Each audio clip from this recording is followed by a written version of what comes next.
السلام عليكم ورحمة الله وبركاته. daawasho wacan meel walba oo aad naga daawanaysaan ku soo dhowaada barnaamij xiiso badan. barnaamijkayaga maanta waxaa noogu marti ah aqoonyahan cabdirashiid macalin ayaa noogu marti ah. barnaamijkan waxaanu kaga hadlaynaa waxyaalo badan oo la xiriira taariikhda Soomaaliya iyo tan caalamkaba. barnaamijkan si gaar ah waxaanu uga hadlaynaa waxa loo yaqaano kacdoonnada ay shacabku ay qaadaan. waxaan isweydiin doonaa qaar ka mid ah kacdoonnadii ka soo dhacay caalamka kuwa guulaystay. sidoo kale aqoonyahanka waxa uu ka hadli doonaa qaar ka mid ah kacdoonnadii Soomaaliya ka dhacay ama adduunkaba ee fashilmay. barnaamijkan waxaanu ugu magac darnay sidee ayay shacabku uga faa'iideysan karaan kacdoonnada ama loogu faa'iideyn karaa. marka ugu horeysa aan ku soo dhoweeyo cabdirashiid macalin faarax oo maanta nagu soo booqday stuudioga. marka hore cabdirashiid ku soo dhowow stuudioga aad maanta nagu soo booqatay, weliba safarka aad usoo gashay. kusoo dhowow. walaale waan dhowahay. bismillaah, waana kaga mahad celinaya axmed laari fursadda aad siisay. aad baana ugu mahadsan tahay. dad iyaga naga dhegeysanaya caalamka daafiisa kala duwanna waa u mahad celinaya ee Soomaaliyeed. waayahay, mar kale ayaan annagana sidaasoo kale kaaga mahad celinaynaa. barnaamijkan haddii ilaahay idmo oo ah waraysi aanu live aanu ku qaadayno ayaa waxaa hadda aad ka daawanaysaan janaalo kala duwan. haddii ilaahay idmo waraysigan marka uu socdo 20 daqiiqo waxaanu u ogolaan doonaa dadku inay soo wici karaan oo ay weydiin karaan wixii su'aalo ah aqoonyahanka maanta halkan nagula sugan ee barnaamijkayaga noogu martida ah. su-aasha koowaad oo aan rabno haddii ilaahay idmo cabdirashiid inaanu ku weydiino waxay tahay, horta sideedaba waa maxay kacdoon? ereyga weliba caanka ah ee ingiriiskuba loo isticmaalo revolution. kacdoon waa maxay guud ahaan? بسم الله الرحمن الرحيم. الحمد لله رب العالمين والعاقبة للمتقين ولا عدوان إلا على الظالمين. أولا إله مهاسك سبحانه وتعالى إنه سورة قليي مسافة إنتا لأج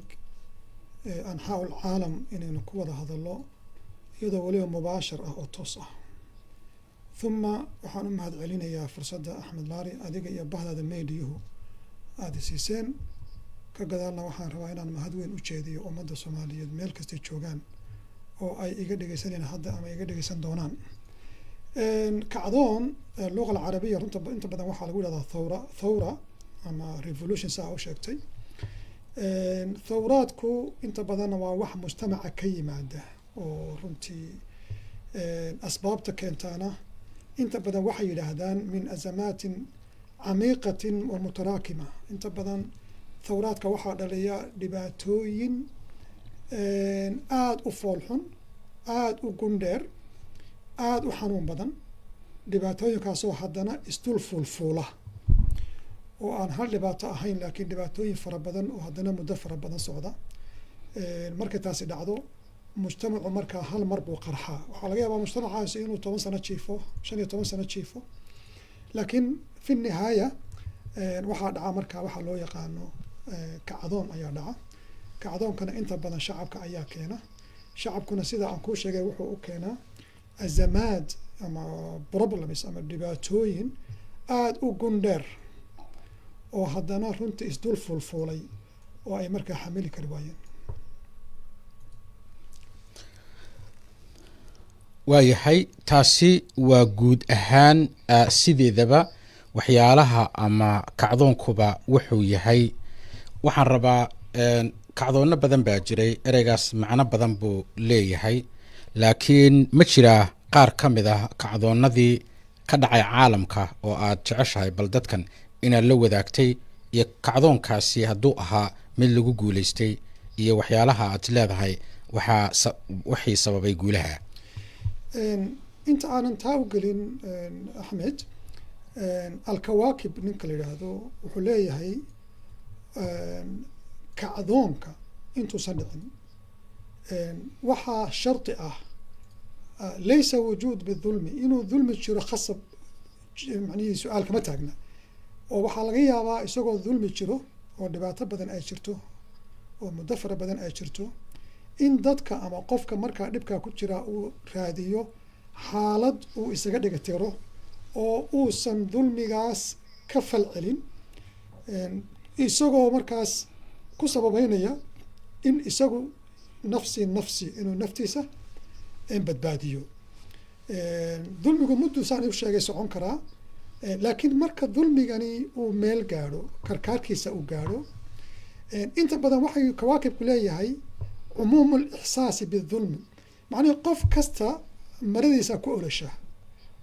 qofku inuu dareemo dulmiga oo ka kaco iyo inuu dulmiga lagu hayo dhabarka u rito way kala duwan tahay walidaalika shacabka markay in badan dulmi ku jiraan dulmiga waxay jecel yihiin inay la noolaadaan inaysan rad ficil samayn in haddii la raranayo ay aqbalaan haddii la dhibaateynayo ay aqbalaan haddii la bahdilayo ay aqbalaan laakiin fi nihaaya waxaa imanaysaa xilli marka ixsaaska ama dareenka dulmiga qofku uu yidhaahdo marbaa geeridu kuu dhaantaaba noloshaba so usually dulmiga jiritaankiisa keliya ma aha in dadku dareemaan ayaa la odhan karaa baa dulmiga kow ka ah waxaa hadda runtii ka dhacay lascaanoodna waxaan odhan karaa waxa weeye waa wax soo fuulfuulay oo dadku ay isku dayeen in badan inay la tafaaculaan oo ay indhaha ka qarsadaan laakiin fi nihaaya ay keentay markaa inay indhaha ka qarsan kari waayeen waayahay su-aashaadii haddaan u noqdo thawraadka ama kacdoonada inta badan waxay u kala baxaan kacdoono siyaasi ah iyo kacdoono ijtimaaci ah kacdoonada marka way fara badan yihiin dhacay oo hadda haddaan idhaahdo waan bilaabayaa saacad bay naga qaadanaysaa especially Europe marka la eego ingiriiska inta kacdoon ka dhacday inta jeer la fashiliyey faransiiska oo kale ruushka oo kale mareykanka oo kale marka waxaan isku dayayaa maadaama inagu aan reer mareykan nahay lana odhan karo runtii kacdoonkii ugu dhaqsaha badnaa sida fududna u guuleystay kaasuu ahaa un baa rabaa inaan wax yar ka ishaaro tusaalena ku bixiyo kacdoonkaasi wuxuu ahaa kacdoon mustacmaraadkii bariga coloniskii britishku haystay dhinacan bariga Boston iyo Philadelphia iyo Virginia iyo waatay hoos tegi jireen boqortooyada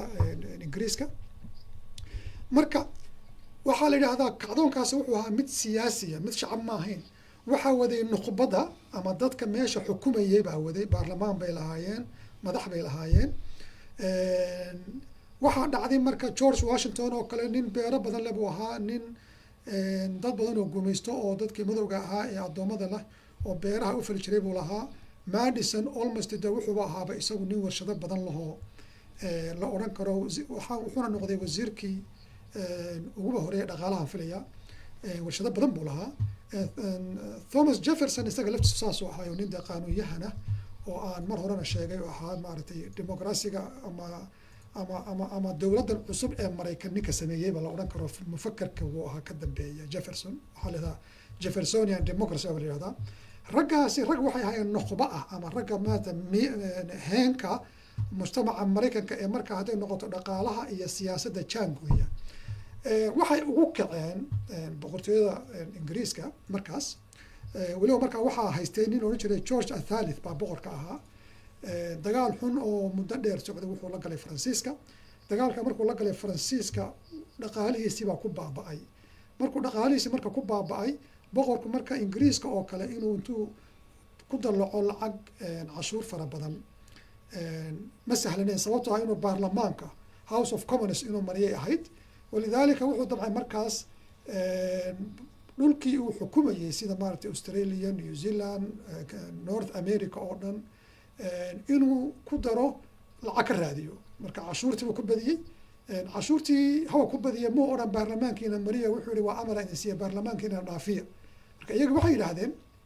nimankani nuqbada ah haddaan anagu ingiriis nahay adiguna aad ingiriis tahay okay oo aadna wada xukuntid waxaan u baahanahay xuquuqda ninka Britishka ku nool UK-da in anagu haddaan ku nool lahay North America-na aanu xuquuqdaas mid lamid ah yeelano haddii kale waxay noqonaysaa arrinkan ihaano nagu noqonayaa mana aqbali karo. markii uu ka diidayna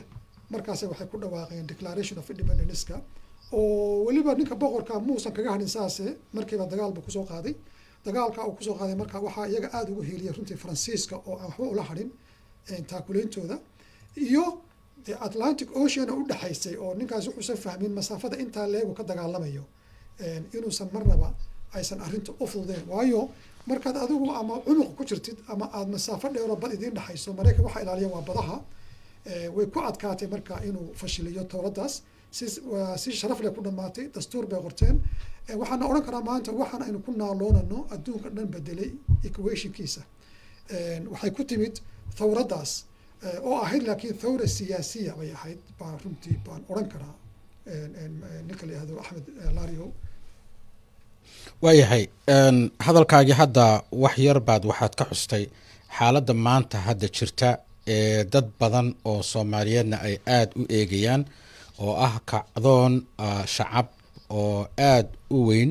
oo aan oran karno wuxuu ahaa kii ugu weynaa ama mid ka mid a kuwii ugu weynaaye geyiga Soomaaliyeed baa hadda ka dhaca gaar ahaan gobolada Sool, Sanaag iyo Cayn. maxaad is leedahay oo kacdoonka intaa la eg sababay? kacdoonka intaa leeg walaale waxaa sababay dhowr qodob. kow, diinkii wuxuu yidhi, waxaa la yidhi waa lagu heshiiyey dadka maaqan meel ka keeneen waagan carruurta ahayn, marka shimbiray waxbaa u heshiiyey midhaa inay cunaan isagoo marka aan lahayn qolofkan sare. marka diinka waxaa laga sheegay wuxuu yihi meeshii laygu tashaday soo ilaah ma joogin, ilaahay baa maaratay dhiigaygan hilibkaygan iska waran, ilaahay baa xifdin doona. markaasaa ilaahay qafiskan weyn ee aan la taaban karin uu u sameeyey. waa lagu kaftabaa laakiin wax jira maaha, dadka waa mathaal weeye. saan waraysyadii hore usoo saaray runtii dadkan waxay noqdeen dad loo tashaday. hadday noqon lahayd politics ilaa Ethiopia iyo ka gadaal, iyo hadday noqon lahayd labada maamul, runtii waxaa ku dhacay waxaa la oran karo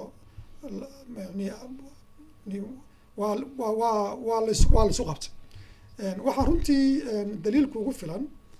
waagii Faroole loo magacaabay Puntland buu halkan yimid. markuu yimid baanu la hadalnay, waxaan ku niri niyo waxaan rabnaa inaad noo deysid maamulkaas aanu samaysanay kadib markii idinku aad ka gaabiseen waajibaadka idin saaraa. Minneapolis downtownkeeda hotel ku yaalaan kula kulanay. uu noo mahmaho wuxuu yidhi laba nin baa safray, markay safreenna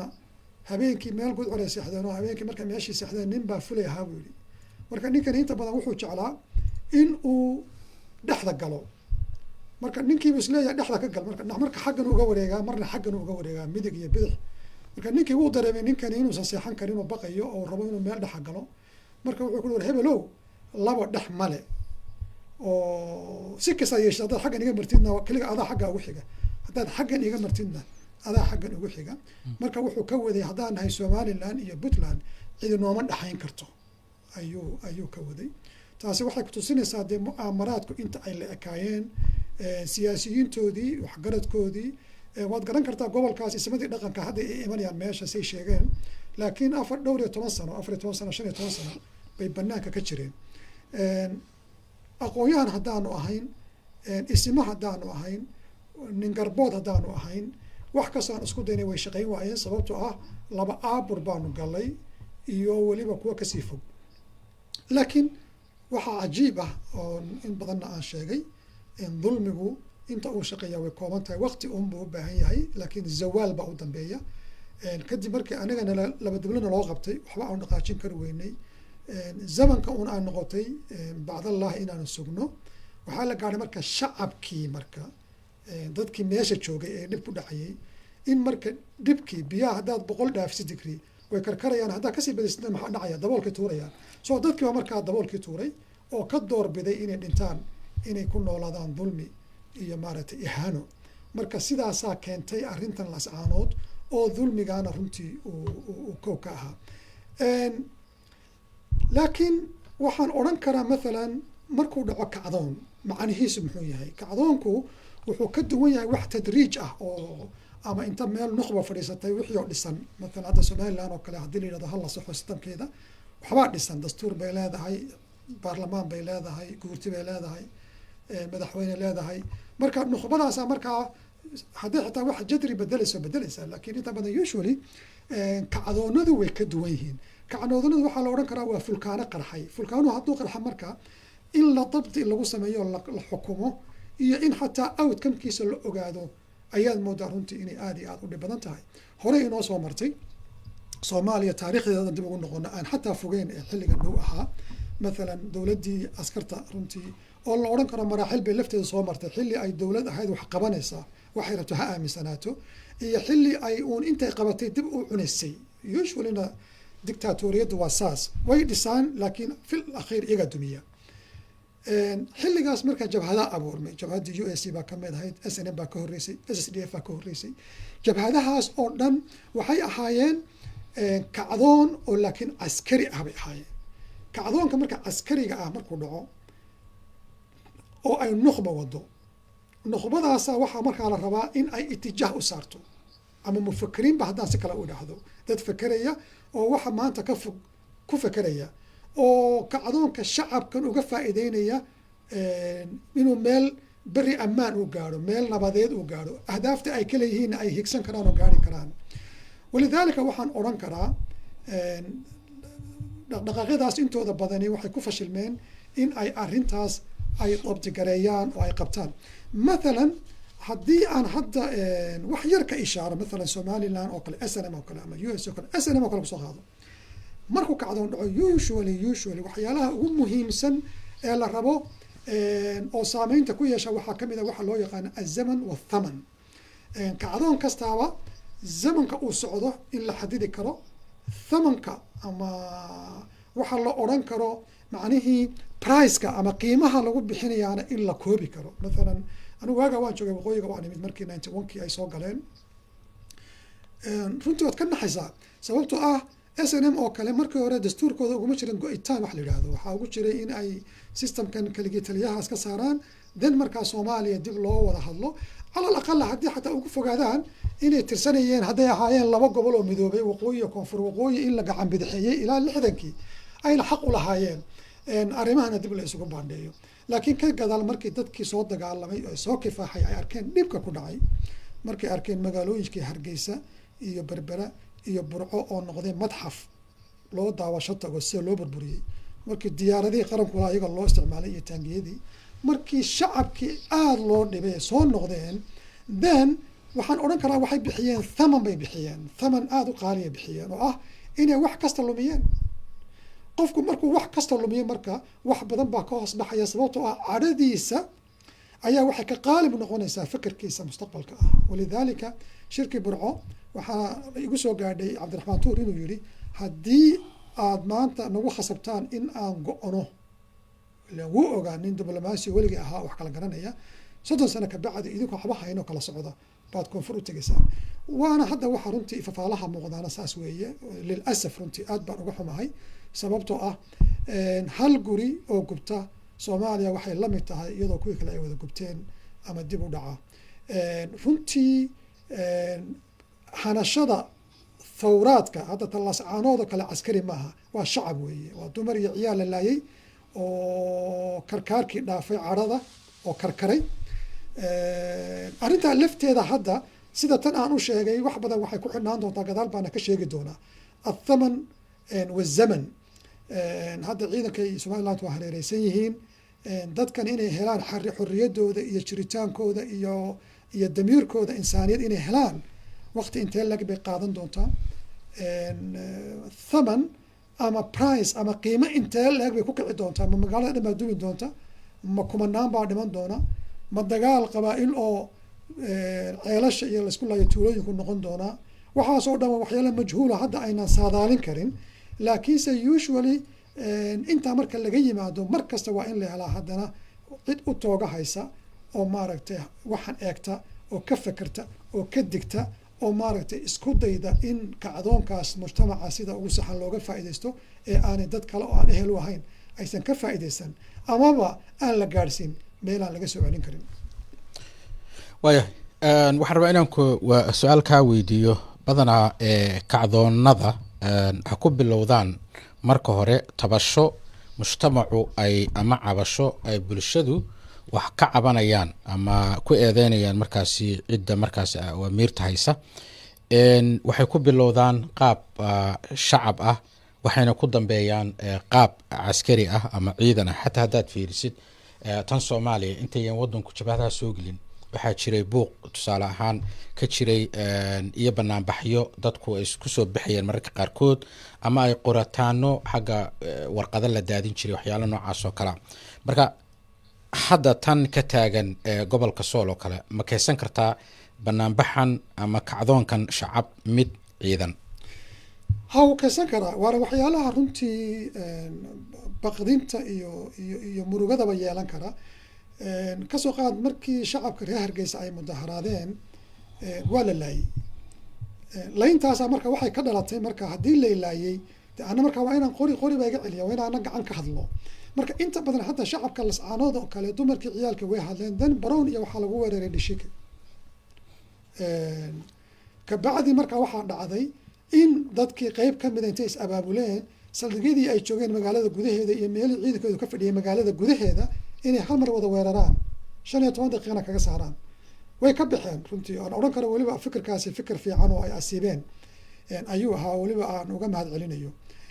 laakiin banaanka ka joogaan soo banaanka hadda ay ka joogaan iyo hadda xaaladdu sida ay tahay wax kasta la fili karaa kasoo qaad ilaahay kama dhigo la qadar Allah inay soo noqdaan iyagoo markaas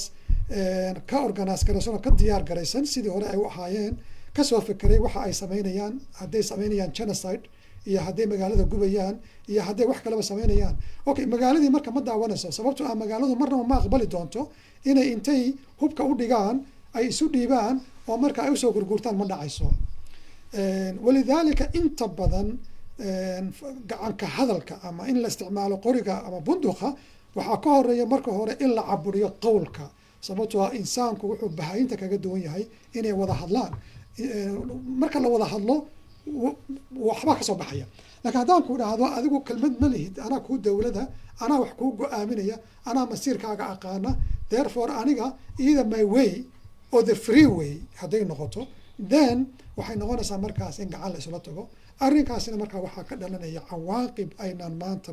qiyaasi karin sida hadda Soomaaliya ka dhacday dagaaladii sokeeyo Axmed waxaan xasuustaa 1990 markaan qaxayay aan xamar ka tagayay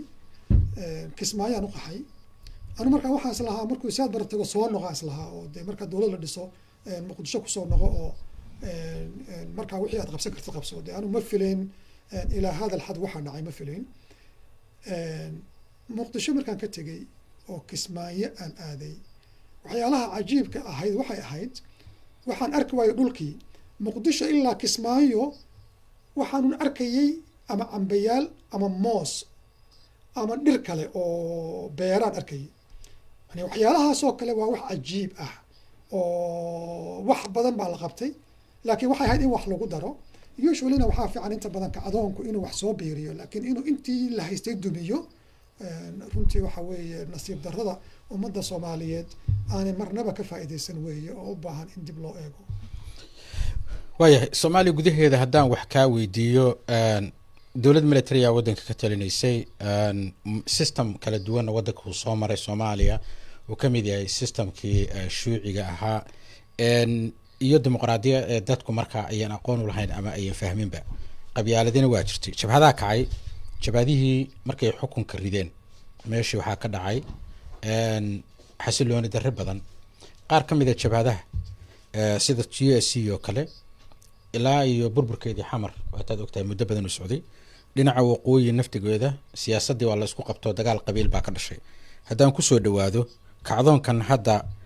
shacabka laascaanood hadda ka socda haddii uusan helin hoggaan midaysan ma keeni kartaa dhibaato gudaha ah horta Axmed walaal waad mahadsan tahay intaan taa u gudbin horta kacdoon sidiisaba muxuu yahay waa inaan isla fahamnaa maxaa laga filayaa marka horeba kacdoonka mar uu kacdoon dhaco way fiican tahay marka hore arrimaynaysa kacdoon gaadhin oo caqligu shaqeeyo factabiru ya ulil absar wuxuu ilaahay u leeyahay markasta waxa weeye kacdoonka waxaa ka horeeya markii hore noloshii baa loo diiday asalkeedii oo ahayd in la wada hadlo in dhibaatooyin jira la xalliyo in caqligu shaqeeyo ka bacdi fulkaana qarxay وفي كل الأحوال مركب واحد سواء كانت الثورة مدنية أو عسكرية الثورة تسعى إلى إحداث تغيير جذري بعيد يعني بناء الهرم السياسي والاجتماعي على أسس جديدة ساسي كو قيحان مركي قيحيان سبيشالي waxaan kasoo qaatay ninka la yiraahdo taariifka waxaan kasoo qaatay shanqiiti doctorkaas waxay u soo macnihiisu waxa weeye kacdoonku wax kasta oo hore u jiray in sifir laga bilaabo macnaha kacdoonku saas مثلا kacdoon kasta oo dhaca markuu meesha ku guuleysto mar kastana shacabku way guuleystaan shacabku haddii kacaan adduunka wax caburin karaa ma jiraan hub ciidan waad caburin kartaa waad ka adkaan kartaa laakiin shacab lama caburin karo iska badaa xilliga hadda la joogo oo meediyihii iyo social meediyihii iyo internetkii iyo adduunka hadda waa qarya kowniya qofna maanta qori qof calan taagaya qori kuma fiiqi karo marka usually tawraadkan ama kacdoonkan inta badan wuxuu rabaa inuu bedelo oo uu xididada u saaro wax allaale wixii hore u jiray now hadda lascaanood waxaa ka dhashay kacdoonkan laba qodob kow qodobka koowaad waxa weeye waxa aan odhan karo mashruucii aan u bixiyey cuqdad biirtay oo ahaa somaliland inuu meesha ka baxay automatically ka baxay meesha wuxuu noqday wax taariikhda galay oo u baahan in la saaro shaybaar iyo qiimeyn akhdaadiisii iyo wanaagiisiiba okay shacabkii hadda way kaceen laakiin shacabku male nukhba iyo dad ka ilaaliya wixii horey u dhacay USC iyo SNM male ma hayno walidaalika anu waxaan arkaa maanta inaan aada loogu mashquulin lascaanood SNM soo weerin doonta mar labaad waa kuwa banaanka fadhiya maxay samayn doonaan waxyaalahaasi anu waxaan u arkaa waa sheeko soo dhamaatay runtii hadda halgamada aan ku jirra iyo safaaradaha aanu 22 safaaradood hadda aanu report kala qaadano iyo sida arrimaha hadda loo eegayo iyo sida loola socdana runtii waa cumuq weeye hadda maaha 91kiina maaha 20sna maaha hadda wax badan baa runtii aanu arrimaha lu ku leenahay oo la soconnaa oo isha lagu hayaa oo taa baqdi badan baa anu hadda kama qabo unless de qofka hadduusan suicidal ahayn oo qofka uusan qofka hadduu isagu de ismiidaaminayo oo anigu ma fahmin taas laakiin waxa hadda hor yaalla ugu muhiimsan waxa weeye helitaanka nukhbo iyo helitaanka istiraatiijiyad iyo waxa in la qeexo waxa la doonayo iyo qaabka loo doonayo waxyaalahaasaad moodaa hadda inay sanooyinkan soo socda loo baahan yahay shacabkaas in sida ugu habboon ee ugu munaasabsan looga faa'iideeyo fursaddan dahabiga ah ee iyagu ay gacmahooda ku keeneen oo aniguna aanan u keenin qof kalena uusan u keenin laakiin hadda isimada imanaya iyo dadka hadda nukhbada ah ee guddiga laga doortay lascaanood aysan tallaabo kaleba qaadi karin in ay fuliyaan rabitaanka dumarkaas sharafta badan iyo ilmaha sharafta badan ee naftoodii iyo dhiigoodii ku bixiyey sidii ay u dhageysan lahaayeen rabitaankooda oo geedka go-an ah laakiinse maxaa ka dambeeya waxay u baahan tahay tafkiir waxay u baahan tahay istiraatiiji ah waxay u baahan tahay arrimo aad u fara badan bay u baahan tahay waayahay barnaamijkaygaan kusii socon doonaa insha allah qadkan waa noo fasixi doonaa hadda qadka ma aanan fasixin weli haddii daawadayaasha barnaamijkan qaar ka mid a ay su-aal u qabaan aqoon-yahanka maanta barnaamijka martida noogu ah cabdirashiid waxaan rabaa inaan ku weydiiyo dabcan hadda hadalkaaga waxaa ka mid ahaa xaaladda hadda ku sugan tahay magaalada laascaanood sidaanu ognahay kacdoonkii shacabka wuxuu keensaday gacan ka hadal shaqaaqadii waa sii badatay waxaana magaalada ka baxay ciidamadii dhinaca somaliland ama SNMta laakiin magaalada hareeraheeda ayay joogaan sida dad badan ay leeyihin ama adiguba aa aaminsan tahay inayn ciidan ahaan magaalada ayn ku weerarin laakiin iyaga authoritigii waxay rabaan inay haystaan miyaynan arrintan adigoo kuula muuqan inuu kacdoonkan isu bedelaya kacdoon hubaysan oo uu dhiig ku daato axmed walaal waad mahadsan tahay horta anigu mar kasta oo anigu aan rabo inaan sameeyo taxliil anigu waxaan taxliilka inta badan base uga dhigayaa kow hadda tusaalaan ku siinayaa maalan hadda waddanka Ukraine waddanka la yihahdo ninkan Zelensky ma yihahdo ninka madaxweynaha ka ah waa nin majaajiloola weeye nin aqoon leh ma ahayn mufakkir ma ahayn siyaasi ma ahayn laakiin ninkani maanta shakhsi kasta oo caalamka islaamka xukuma allahuma ma aqaan turki oo kale wadamo kooban Malaysia oo kale macnihii wuu ka horumarsan yahay waxaa la islahaa markuu dagaalka loo beri socdo buu ka baxayaa hawada marayka xataa diyaarada u diyaariya soo qaadaan isaga dhanba kadibna ay goreelo geliyaan wax kastoo insaanka macal maraykan ad og tahay cumuqiisa ay ku fakereen wuu beeniyey maxaa dhacay marka muxuu yahay isbedelku ma aha aqoon uu leeyahay ma aha inuu yahay isagu istaraatiijista laakiin yaa ku xayndaaban waxaa la yidhaahdaa guusha wadahadalku maaha cidda ka qaybgalaysa wadahadalka laakiin waa awoodda ka dambaysa wuxuu haystaa dad cumuq ah oo mufakiriina oo la talinaya oo xitaa markuu hadlayo hadalka u qoraya adduunka marka wax laga sheegayo ama la odorosayo dad miyir qabaa la odorosaa laakiin qof dhiig badan galay habeen iyo maalin soo jeeda oo mukhaadaraad durba cunaya kuwa ka agdhowna ay noocaa yihiin isu haysta in iyagu dayaxa ay marayaan oo inta kalena ay quraajo yihiin wax kasta ka suroobi karaan macnihi qofkaasoo kale inuu suicidal noqdo oo mathalan isdeldelo wax weyn kuma aha oo dee taasoo kale anigu ma biciisanaya waana wax dhici kara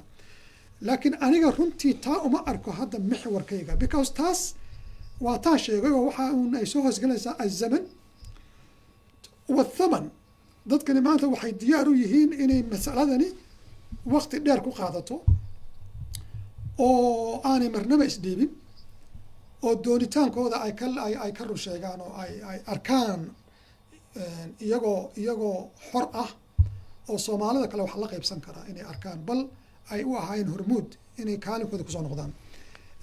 athamanna waxa weeye waxa ay bixinayaan oo ah maaragtay tadxiyada ama dhibka la gaadhsiinayo taasna runtii diyaar u yihiin laakiin atamanaa inaanay gaadhin labaduba meel aan laga soo celin karin oo hadhow aan wax laga alifi karin taayirkana dib looga rogi karin runtii saasa taa odhan lahaa laakiin adoo iga raaliya waxay yidhahdaan laakiin arrimahan inaynan intaa gaadhin waana aniga soo saaray soo ishaaray matala SNM oo kale iyo USC oo kale azaman wathaman iyo mufakiriinta iyo nukhbadu inay isla jaan qaadi kari waayeen waxaa marka loo baahan yahay usually arrintan oo kale anu tanaa hadda ina haysta kuwaasi waxay ahaayeen wax uun mustaqbal wax uun maa hore dhacay oo in wax laga qaato keliya mudan laakiin hadda waxaynu u baahannahay nukhba waaciya dad mufakiriin ah oo diyaarsan oo wax fahmaya oo غayr anaaniya oo aniga aan lahayn qofka hadduu xitaa aqoon leeyahay thaqaafad leeyahay mathalan uu leeyahay somaliland waa muqadas uu ku leeyahay qaranka somaliland marka qofkaasi wuxuu ku jiraa qabad buu ku jiraa qofkaasi wuxuu ku jiraa qulc buu ku jiraayo dee ma fakeri karo sababtoo ah qofka qaran u yaqaana hargeysiya burco ma odhan karo qof thaqaafad le inuu yahay ma odhan karo qof qiyam iyo akhlaaq le inuu yahay qofku wuu odhan karaa yes waxaan rabaa inaan tashado laakiin siyaabo badan loo tashadaa jira laakiinse qaran baan ahay qaran qeexid buu leeyahay adigu maaragtay ma qeexi kartid indha adkaana haddii soomaalidu ay ku shaqeyso dee adduunka kuma shaqeeya adduunku si kale ku shaqeeyaa system baa dhisan sunan baa jira marka waxaa loo baahan yahay maala arrintan oo kale nukhbaa loo baahan yahay nukhbadaasoo weliba wax badan og haddana aanay nin tooxsi ku jirin aniga iyo xaggayga ku jirin labada dhinacna waa looga baahan yahay maaha oo keliya dhinacan SSC maaha laakiin waxaa kaloo looga baahan yahay dhinaca waqooyi galbeed tog dheer iyo ceeri gaabo labada waa looga baahan yahay weliba anigu waxaan qabaa maanta nukhbada ugu muhiimsan oo equationka wax badan ka bedeli karta waxaa weeye nukhbada haysa mindida daabkeeda maanta hablaha iyo caruurta lascaano jooga sawirka laga hayo awood badan male aniguna maanta wax badan kuma beerin karo mid kalena wax ka badan kuma beerin karo laakiinse ninka maanta 5,000 ee ciidanka iyo 5,000 ee tiknikada magaalada dusheeda iyo togageeda iyo buuraheeda ay u daasan yihiin ninka jooga hargeysa fakeri kara ama damiir insaaniyad intaan la gaarin xataa islaamnimo ay diri karto kaas runtii waxaa saaran mas-uuliyad ka ballaaran tasaaran aniga iyo inta ila midka ah ee iskaba faramaranba oo waxoodu ay inta badan kusoo ururayaan un wacdi iyo kelmad meel laga soo jeediyo nukhbadaasoo kale waxaa kamid a culamada kamid a mathalan culamada inagu marka la eego nukhbo soomaalidu inta badan ma laha nukhbo aan odhan karo masiir ummadeed bay ka talin karaan soomaalidu ma laha soomaalidu inta badan waxay eegaan culimaday eegaan culimada runtii anigu ma arag meel kastay joogaan masalada iyagoo ka hadlaya ihtimaamna siinaya runtii mas'aladaas oo ay ahayd inay noqoto mixwarka dadka culimada ah muslimiinta ah inay xoog saaraan waayo kow waxaa ku jira matalan jiritaankii Soomaaliya jamhuuriyadda yarada labada qaybood ahayd oo ay qolana leedahay waa goynayna qolana ay leedahay ma goynaysaan mas'alada miisaankaas horta in la saaray ahayd ka culimo ahaan miisaanka labaadna waxay ahayd ninkii shalay madluumka ahaa ee la dulmiyey ee qaylinayay inuu maanta noqdo isagu dhaalimka wax dulminaya iyadana waxay ahayd wax iska cade in maaragtay culimadaasi ay runtii ay arrintaas ay ka hadlaan waxaana jeclaan doonaa kulley su-aalaha hadda baad moodaan inaad weydiinaysa laakiin in aan bal tacriifna ka bixiyo Soomaalidu waa dad islaam ah dulmi badan baa ka dhex dhacay arrimo fara badan baa dhexdooda ka jira si kale oo adduunku san u nooleen bay u nool yihiin oo aniga waxaan odhan karaa waa ummad ku dhow inay dabar go'do dabar go'na ma aha runtii sida dad badan u yaqaanaan in anigu aan ilmo dhali waayo maaha aniga hadda ilmaha aan dhalay waa Maraykan Soomaali maaha 8 baan ku dhalay Maraykan alxamdulillah iyaguba waa Maraykan Soomaali maaha maanta aniga hadda idin la hadlaya أتمنى إن الصومالي وحكوسة بيريا ويا أنا واحد حكوسة برتا واحد أحيد عشورة إسلامية بحيني بسوق بكره فدي أيا وحلا يقول صوب بري وأن شعلان لها إن دب أقول على قرن كيجي صوماليين مال كستو أي كتشوجان تلك صوماليين لكن إيه مسألة حيسو بل وحن كبقى أنت مالها وريجيو إن كوبر انتبه ومركز غير واحد إلى هذا يعني أدقتها إن الصومالي دب أقول نقطة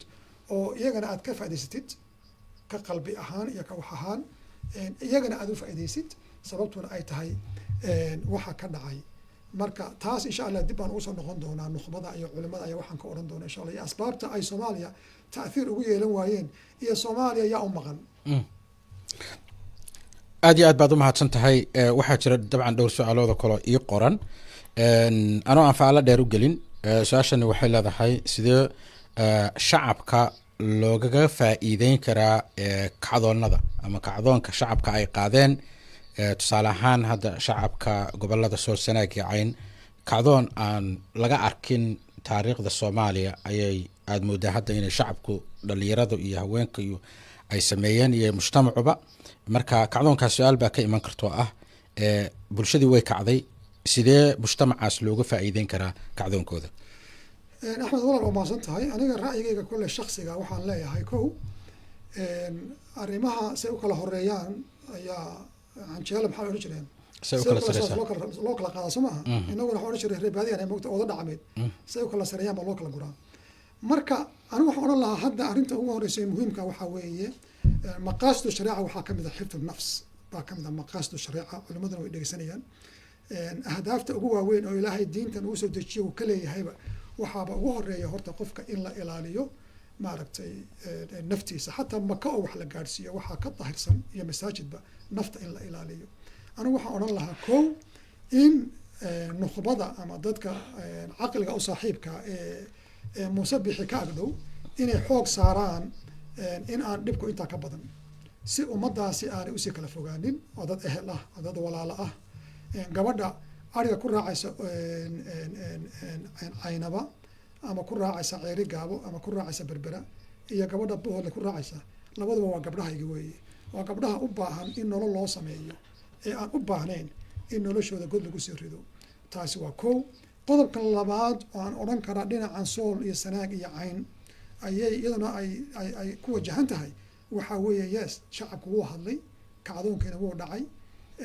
mustaqbalkiina waa la jaangooyay بعد الله لكن إلى أين where are we going to حاجة آذنا حاجة أسعنا أرنك أننا نلاقرب وحوي إن أن أفكره سي إسلام نمو سي الصومالي نمو سي درس نمو سي مستقبل ومركز كل ظلمية يكاوح ظلمية إلا وحي وميرتو مالك كسب بلا ولا قرر ما يهدا إنكم باسكم ميرسنا ما كيش الذي مظلوم كهوا ما أنت ظالم وحدنا كفر حسن وحدنا رواية دقيقة شلنا لها والي دبي مركا بل إن مركز سب وحده وحول لو بدك دقينه قبل الله سيدا عن هراء وشيء مثلا سبيشال قبل الله نورث إيست كله أورنجري وقوي بري وبرع حكومة مركز هراء وهانجري مقالة قيرقة يلا سحنوت يبرعه حلقة إنجليزكا أنا waxaan qabaa dadkaas wax badan oo qaraabanimo ka dhaxaysa wax badan oo derisnimo wanaag ka dhaxeeya ehelnimo iyo waxa ka dhaxeeya dan waliba cumuq ah oo aan inaba meel loo kala kaxiyo ayna jirin anu marka waxaan qabaa inta rabto ha qaato ilaahu may qaato haddii rabto sanooyin kolley ooda dhacmeed baa aysi u kala sinema loo kala guraa SSC kolley inay dhexdooda horta wax ka xaliso ka bacdi deriskeeda maalan warsangeli oo kale ay dib u raadiso ka bacdi markaa haweeneysa habar jeclo laakiin anigu hadda waxyaalahan midi ku goyn maayo laakiin ifafaalaha waxaan ka hadlayaa annagu inaan yeelano vision ama istaraatiijiyad ka duwan wixii hore oo aan uga dhigayno dhaxal ilmaha jooga boorame ilaa iyo maxaa odhan jireen soomaalidu loghaya iyo ras caseer iyo ras kambooni soo maaha intaasba waxaa naga saaran mas-uuliyad suurtagal ma tahay in la yagleelo soomaali cusub oo ka duwanta hadda jirta suurtagal ma tahay at least inaan mandaqada aanu isku xayndaabannahay isbeddel ku samayno waxyaalahaas oo dhan waa su-aalaha na hor yaalla ma ku fashilmi doonaa ma ku guuleysan doonaa taas waxaan u daynayaa waqtigaan u daynayaa waayahay insha allah qadkaana waa noo fasixi doonaa haddii aad qaarkiin su-aalo a qabtaan sidii uu idinkaga faa'iideyn lahaa ama idinkaga jawaabi lahaa nidhaahde cabdirashiid su-aasha a qabtaan cabdirashiid laakiin haddii aan dib kuugu celiyo soomaalidu dabcan way kala bogsatay baad moodaa oo qoloba degaan bay u go-day dowladdii dhexe markay burburtay kabacdi gobollo badan oo wadankii ah waxaa ka jira hadda waxa la yidhaahdo maamul goboleed oo ay dadka degaanaadka degan ka talisa amnigooda gudaha xasiloonidooda iyo tan deriskaba dad badan oo hadda gobolada kasoo jeeda waxay u arkaan si ay uga baxaan dhibaatada haysata degaanaadkan ka jirta in loo baahan yahay in ay dadkani si ay uga madax banaanaadaan ugana nastaan dhibaatadan loo baahan yahay wax gaar ay u leeyihiin inay helaan kacdoon baa ka dhacay meeshii dad badan oo shacabka ah calamay wataan maxaa dadkan u hagaagi karaya markaad fiirisid guud ahaan xaaladda guud ee wadanka iyo arrintan hadda taagan qofna qadku ku jiraa waa siin doonaa insha allah laakiin kusoo dhawow bal walaal axmed dadkan iyaga maanta qof uun dadkan waa dad la qaninay qaniyaa haysata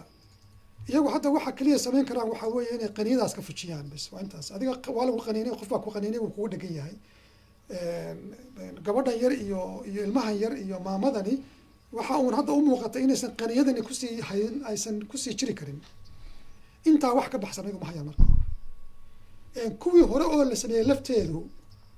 qaniyada unbaa ka maqanay wax kaloo ay haystaan male waayo dee horta waa inaan fahamnaa gadaal baan uga hadli doonaa dowladnimadu maxay tahay maxaa lagu gaadhaa dadku markii horeba hadday ehel ahaayeen way wada noolaayeen awal oo waxaa laga yaabaa in qof la iska dilo oo markaa mag la kala qaato inkastoo aanu magtaa su-aal badan ba aan ka qababa oo sharciyan xitaa aanan waafaqsanaynba laakiin haddana dad isku duulaya may ahayn dadkan waxaabay dhibaatadu soo dhex gashaa marka la siyaasadeeyo wixii mathalan maamul baan samaystay anigu oo waxaan u bixiyey jabadayn jabadkaygii baan ururiyey laba gobol reer qansax baan nahay halkaan degnay kasoo qaad waxaan idhi reer qurac iyo reer warfaa midna lama heshin karo sababtoo kala qabiil baan nahay intaa keliya baan kusoo bineeyey waxayga xeraan ootay jabadkaygii baan ootay waxaan idhi waxaan ahay dowlad baan ahay ana madaxweynaan ahay nin aan walaalnahay ma sheegayo habar wadaagnahay labada way walaal yihiin oo maamulada mid ka mid ah weliba odayna ka caaqil jiif caaqilla ah marna ka ahaa jagaweyn ka hayay anigu mar kasta waxaan tagaa sanad kasta waxaan tagaa nairobi axmedow nairobi waxaa degan hooyaday oo hadda da-a 90kii hadda dhaaftay anaana nairobi keenay markaan lascaanood ugu tegi kari waayo 10 sano ayaan xaggaa usoo wareejiyey si aan every year ugu tago oo dee lama yaqaano qof horumari doona adduunkan laakiin bal inaan mar kasta u tago oo soo arko intaan adduunka dushiisa saarannahay intaas halkaasaan ugu tegay gabadh walaashay haysa iyo gabadh aan adeer u ahay markaas lascaanood markaan booqan kari waayey way igu adkaatay inaan u daayo aniguna aasaa u kala maqnaano marka nairobi baan isugu nimaadnaa nairobi markaan isugu nimid maalinka ugu dambaysa hadda hal su-aal baan weydiiyey waxaan ku ihi walaalle cabdiraxmaan oo hal su-aal aan ku weydiiyo maamulkii x reer warfa maamulkoodii dhaqaalo badanna way leeyihiin ma jira hal iskuul oo ilmaha aan dhaqaalaha lahayn ama ilmaha agoonta ah ama ilmaha dee meeshaa u dhashayba bilaash wax lagu baro hadda waa iskuul ama elementary ama mid dhexe ama mid sare ama mid hoose wuxuu yidhi iska daa inay leeyihiin xataa lama hadal hayo macnihii waxaan tusaalaha kuu siinayaa ummad marka la eegayo waxaa laga eegaa tacliinta laga eegaa generationka soo socda mustaqbalkooda laga eegaa ilaah baan kugu dhaarshay reer qasax haddaan ahay anigu madaxweynena ahay maamulna aan samaystay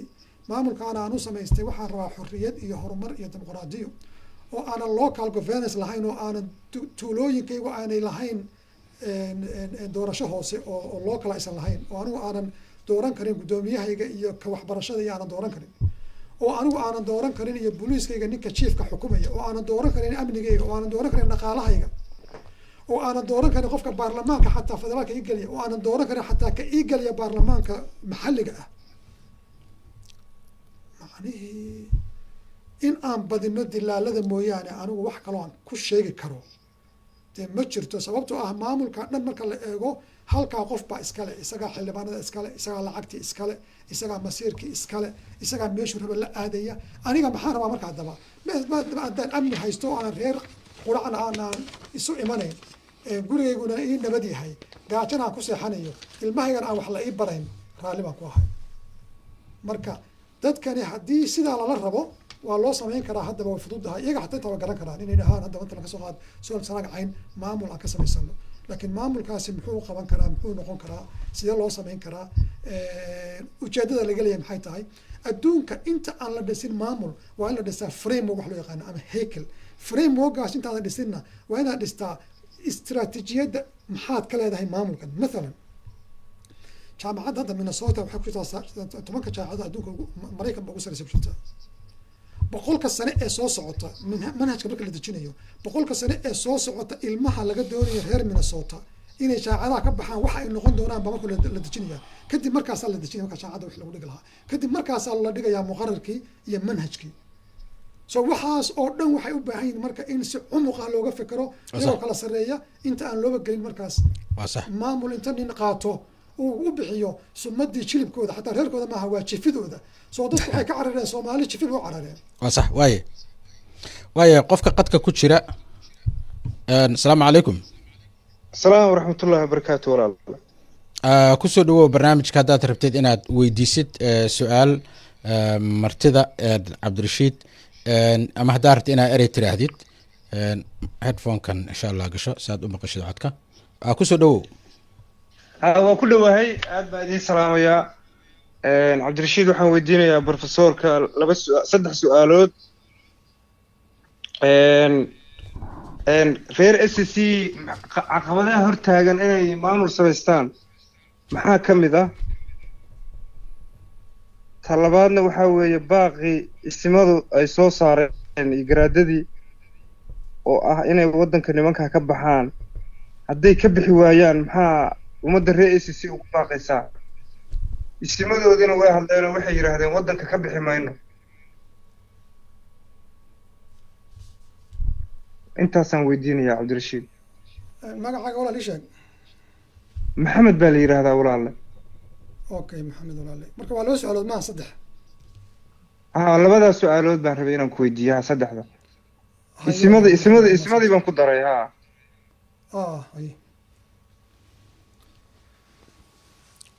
waa yahay aad baad u mahadsan tahay jawaabta waxaad ka dhegeysataa dhinaca online si aan qof kalena aan u siiyo kusoo dhawow Cabdirashiid maxamed wuu mahadsan yahay SSC maxaa u diiday in maamul ay samaysato in badan baan ka hadlay waxaa u diiday laba dhex male waxaa u diiday Tigray waxaa u diiday mu'aamaraad iqliimiya iyo kuwa gudaha ah haddaan kusoo dhawaado weliba oo si kale aan wax u sheego oo aanan horey u sheegin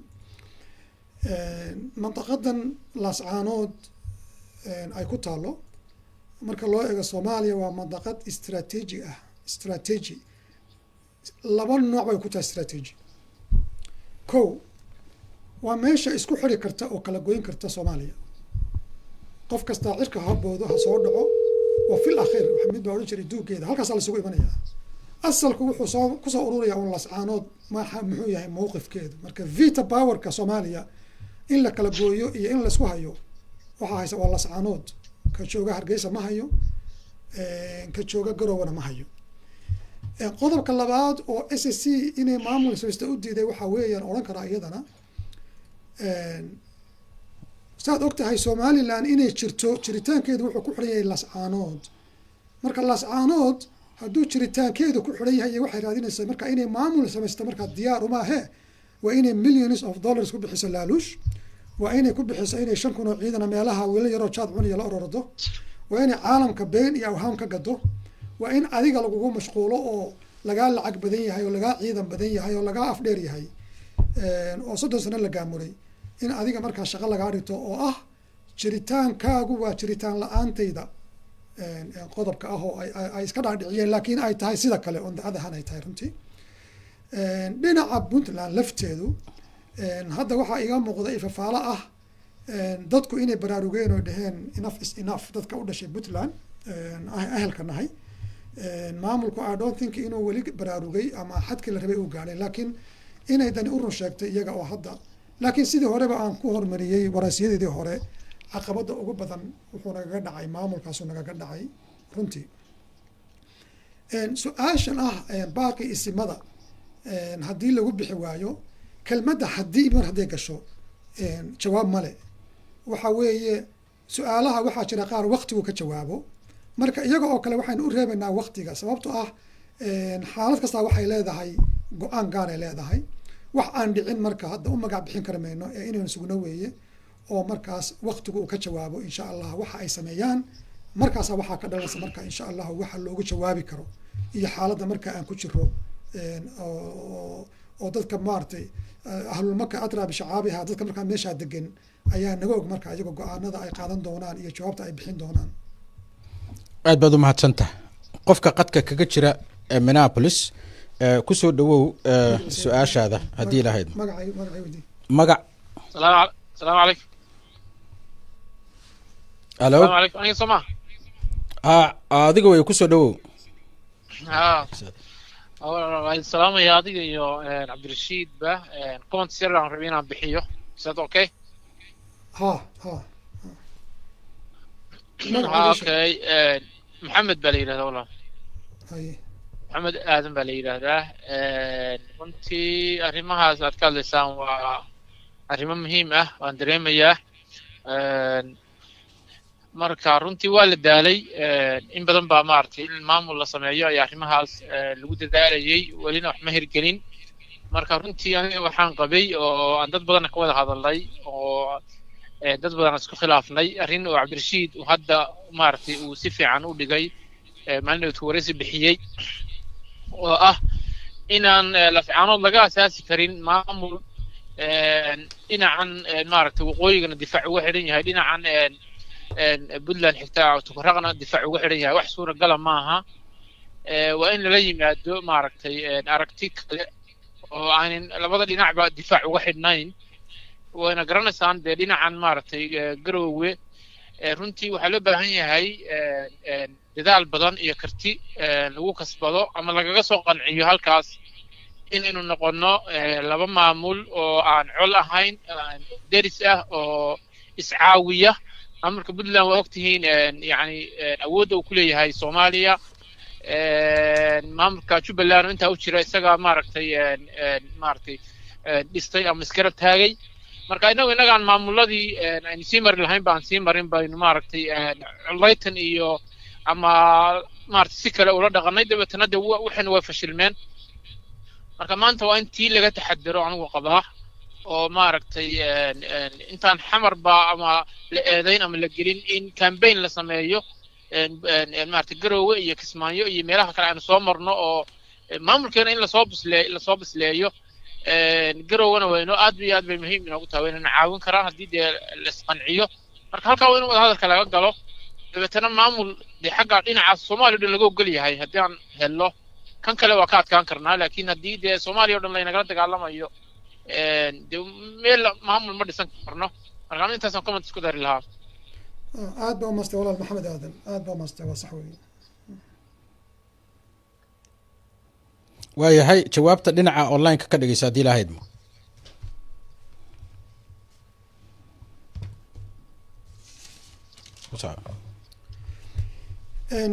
marka runtii anugu qodobka markii aan rabay inaan ku xejiyo waxay ahayd maxaa loo waayey nukhba ama dad mufakiriin ah oo arrimahan hadda dhacaya waan eegay dad inta badan waxaa ka hadasha jamhuurta ka hadasha mathalan iyo dad commentators oo falanqeeya laakiin dad mathalan ama mu'asasaad diiniya ama mu'asasaad siyaasiya ama mu'asasaad ijtimaaciya oo ka hadlaya ma arag wax badan oo Soomaaliya ka dhacayana sidaasi la eg dad badan oo manaabirta jooga tafaasiirta akhriya dadka wacdiyaa waa joogaan Hargeysa iyo Burco waa joogaan ma arag iyagoo ka hadlaya tan isimada kulli waa soo noqon doona insha Allah maanta way hadleen inaan arrintan qabiil ahayn laakiin insha Allah wax ka weyn baa laga fili doonaa inay ku dhaqaaqaan marka arrinkan aan rabo inaan ka hadlo oo hadda runtii aan kaga jawaabo su'aashaas waxa weeye culimada oo kale runtii nin caalim ah oo runtii anigu aan aada u dhagaysto kitaabadiisana aan inta badan akhriyo oo cabdikariim bakaar la yihahdo kitaab wuxuu leeyahay yidhaahdo mufakiriinta sida loo sameeyo mufakiriin kitaab mufakir iyo samayntiisa iyo mufakir nooca uu yahay buu kaga hadlaa kitaabkaasaan rabaa inaan dhowr noqdo ka soo qaato aan fahamsiiyo cilalka ina haysta nooca ay yihiin ka umma ma aha wax maaragtay bulshadeenna hadda waxaan odhan karaa mujtamacaadka caalamka waxaynu kaga jiraa meesha ugu hooseysa hadday noqon lahayd xagga tafkiirka iyo xagga xadaaradda iyo xagga fahamkaba mujtamac waa mujtamac inta badan baadiye ku xiran yahay oo aan lahayn thaqaafo soo jireen ah iyo qiyam dowladeed runtiina waxaan odhan karaa waxa kaliya eegaan waa dhinaca diinta iyo culimada marka taa bal aan wax yar ka idhaahdo cabdikariim bakaar kitaabkiisaas markuu ka hadlayo runtii dhowr erey bixin ayuu sameeyey wuxuu ka hadlay waxa loo yaqaano uu kala qaadqaaday mujtamaca dadka u ah nukhbada qolo wuxuu ku magacaabay wuxuu ku magacaabay filasuuf oo kale filasuuf darajo waxa weeye xagga cilmiga runtii macrifada ama cilmigu waa hal xabo laakiin halkaa xabo ayaa tashkhiiska qofkani shaqada uu kaga beegmayo cilmiga intuu ka hayo ayaa loo kala ableeyey filasuuf marka qofku yahay ama falsafada uu la leeyahay qofkaasi waa filasuuf qofkaasi waa qof mujtamaca u fekera mustaqbalkiisa iyo waxa uu isleeyahay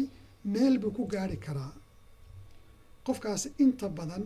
ma aha qof mujtamaca calaaqa la leh waa qof isagu khalaaweeya ama meel jooga baaritaana sameeya fekera qofkaasi markaas wuxuu dejiyaa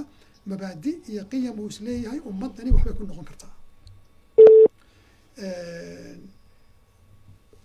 oo مثلا hadda soo qaato kale ibnu khaldun oo kale ibnu khaldun oo kale waa nin wuxuu ahaa mufakir haddana filasuuf u ahaa muqadimatu ibnu khaldun markuu qoray wuxuu bedelay gebi ahaanba dynamicii loo fekeri jiray cilmu ijtimaaci bal reer galbeedku waxay yidhahdaan waa mu'asaska cilmu ijtimaaci waa ninka aasay social science-ka aasaasay weeye waxayna u leeyihiin qaabkii wax lagu baari jiray iyo qaabkii wax loo dhigi jiray gebi ahaanba intuu ka leexday buu wuxuu u leexday sunanka iyo shucuubtu say u koraan u samaysmaan u dhacaan iyadoo isagoo u eegayo khibradii xagga maamulka iyo safiirnimadii iyo adabka ama qoraalka ama literatureka sugaanta uu ku ahaa dee baxarka ku ahaa ninkaasoo kale waxaa la odhan karaa waa filasuuf usually filasuufku dadka kuma dhex jiro wuu ka baxsan yahay qawaaciduu dhigaa mustaqbalku jaangooyaa sida uu arko filasuufka waxaa ku xiga marka mufakir mufakirku marka wuxuu u dhexeeyaa bayna almuthaqaf wa bayna alfilasuuf ayuu u dhexeeyaa marka mufakirku mufakirku waxaa weeye marka laga hadlayo waa qof sida filasuufka fekeraya ummadda eegaya waxaa dhib haysta iyo taariikhdooda wuxuu eegayaa qofkaasi yabxathu can ilasbaab waxaan maxaa keenay dhibaatooyinkani cumuqa xagee ka yimaadeen يعني يشتغل على عن الجذور، يبحث عن الجذور، يبحث عن تاريخ الإنسان، يبحث عن العلاقات، يبحث عن العلل، يشتغل على الكليات. marka qofkan mufakkarka ah inta badan waxaasoo dhan buu isweydiinayaa, cilalkaasoo weydiinaya waxaan maxay ku dhacday, arrintan dhacday taariikh xagee ku leedahay, matalan sool sanaag cayn iyo arrinta hadda ciidamadan iyo qayladan iyo waxaan taariikhdeedu maxay tahay. okay haddii la xallin waayo maxaa ka dhalan kara. okay calaaqaadka ay la leedahay dhinaca dhaqanka, dhinaca dhaqaalaha, dhinaca siyaasada maxay tahay, dhinaca akhlaaqda maxay calaaqa la leedahay, juduurka asalka ciladani xagee ka timid, xagee lu ku leedahay, xagee kasoo baxaysaa, asbaabteeda waxaan keenay maxay tahay. waxaan oo dhan qofku wuu baarayaa, si kulliyaad u baarayaa, jus-iyaad uma baarayo, si kulliyaad u baarayaa. markaasu wuxuu odhanayaa okay qofkani marka wuxuu filosof kaga duwan yahay, qofkani haddana mujtamacii calaaquu la leeyahay. laga yaabo inuu maqaaxidii la fadhiisto, laga yaabo inuu dhegeysto waxay ku hadlayaan, laga yaabo magaaladii inuu usoo dhaadhaco. maaha sida filosofka, maaha isagu just mabaadi iyo falsafad ka hadlayo maaha. laga yaabo 100 sano ka bacdi in la fahmo waxa uu maanta ka hadlayo, laakiin qofkani wuxuu rabaa waxanuu qabo inuu u soo dhaweeyo mujtamaca, oo maalan mujtamaca uu fahamsiiyo intuu fikro, haddana mujtamaca usoo daadejiyo oo maaragtay u sheego. maalan tusaale ahaan ninka la odhan jiray maalan gaariyo oo kale, hadda gaariyo oo kale waxaan odhan karaa mufakkar buu ahaa. waxaa kamid oo kale ninka la odhan jiray sangub oo kale mufakkar buu ahaa, filosofna wuu ahaa, laakiin mufakkar baan kusii sheegi karaa, waayo dadkiibu wuxuu aaminsanaa usoo gudbinayay, iyagana wuu eegayey. marka wax iyaga ama ka yimaada ama isagoo xaggiisa ka yimaado igoo gudbinayo, mufakkarku qaabkaas u shaqeeya. maalan gaari oo kale wuxuu ahaa nin mufakkara, nin qoraay buu ahaa, nin halabuur le buu ahaa. arrintan gabay dheer oo waxaa jirta naani joogay 92 uu tiriyey hal bayd, ninkaasi hal bayd oo gabaygaa ka midaan idin tusayaa maanta. 92 ayuu ka hadlay, wuxuu yidhi dharaar baa iman doonta, dadka sool iyo awdal ee aadanoo hagrateen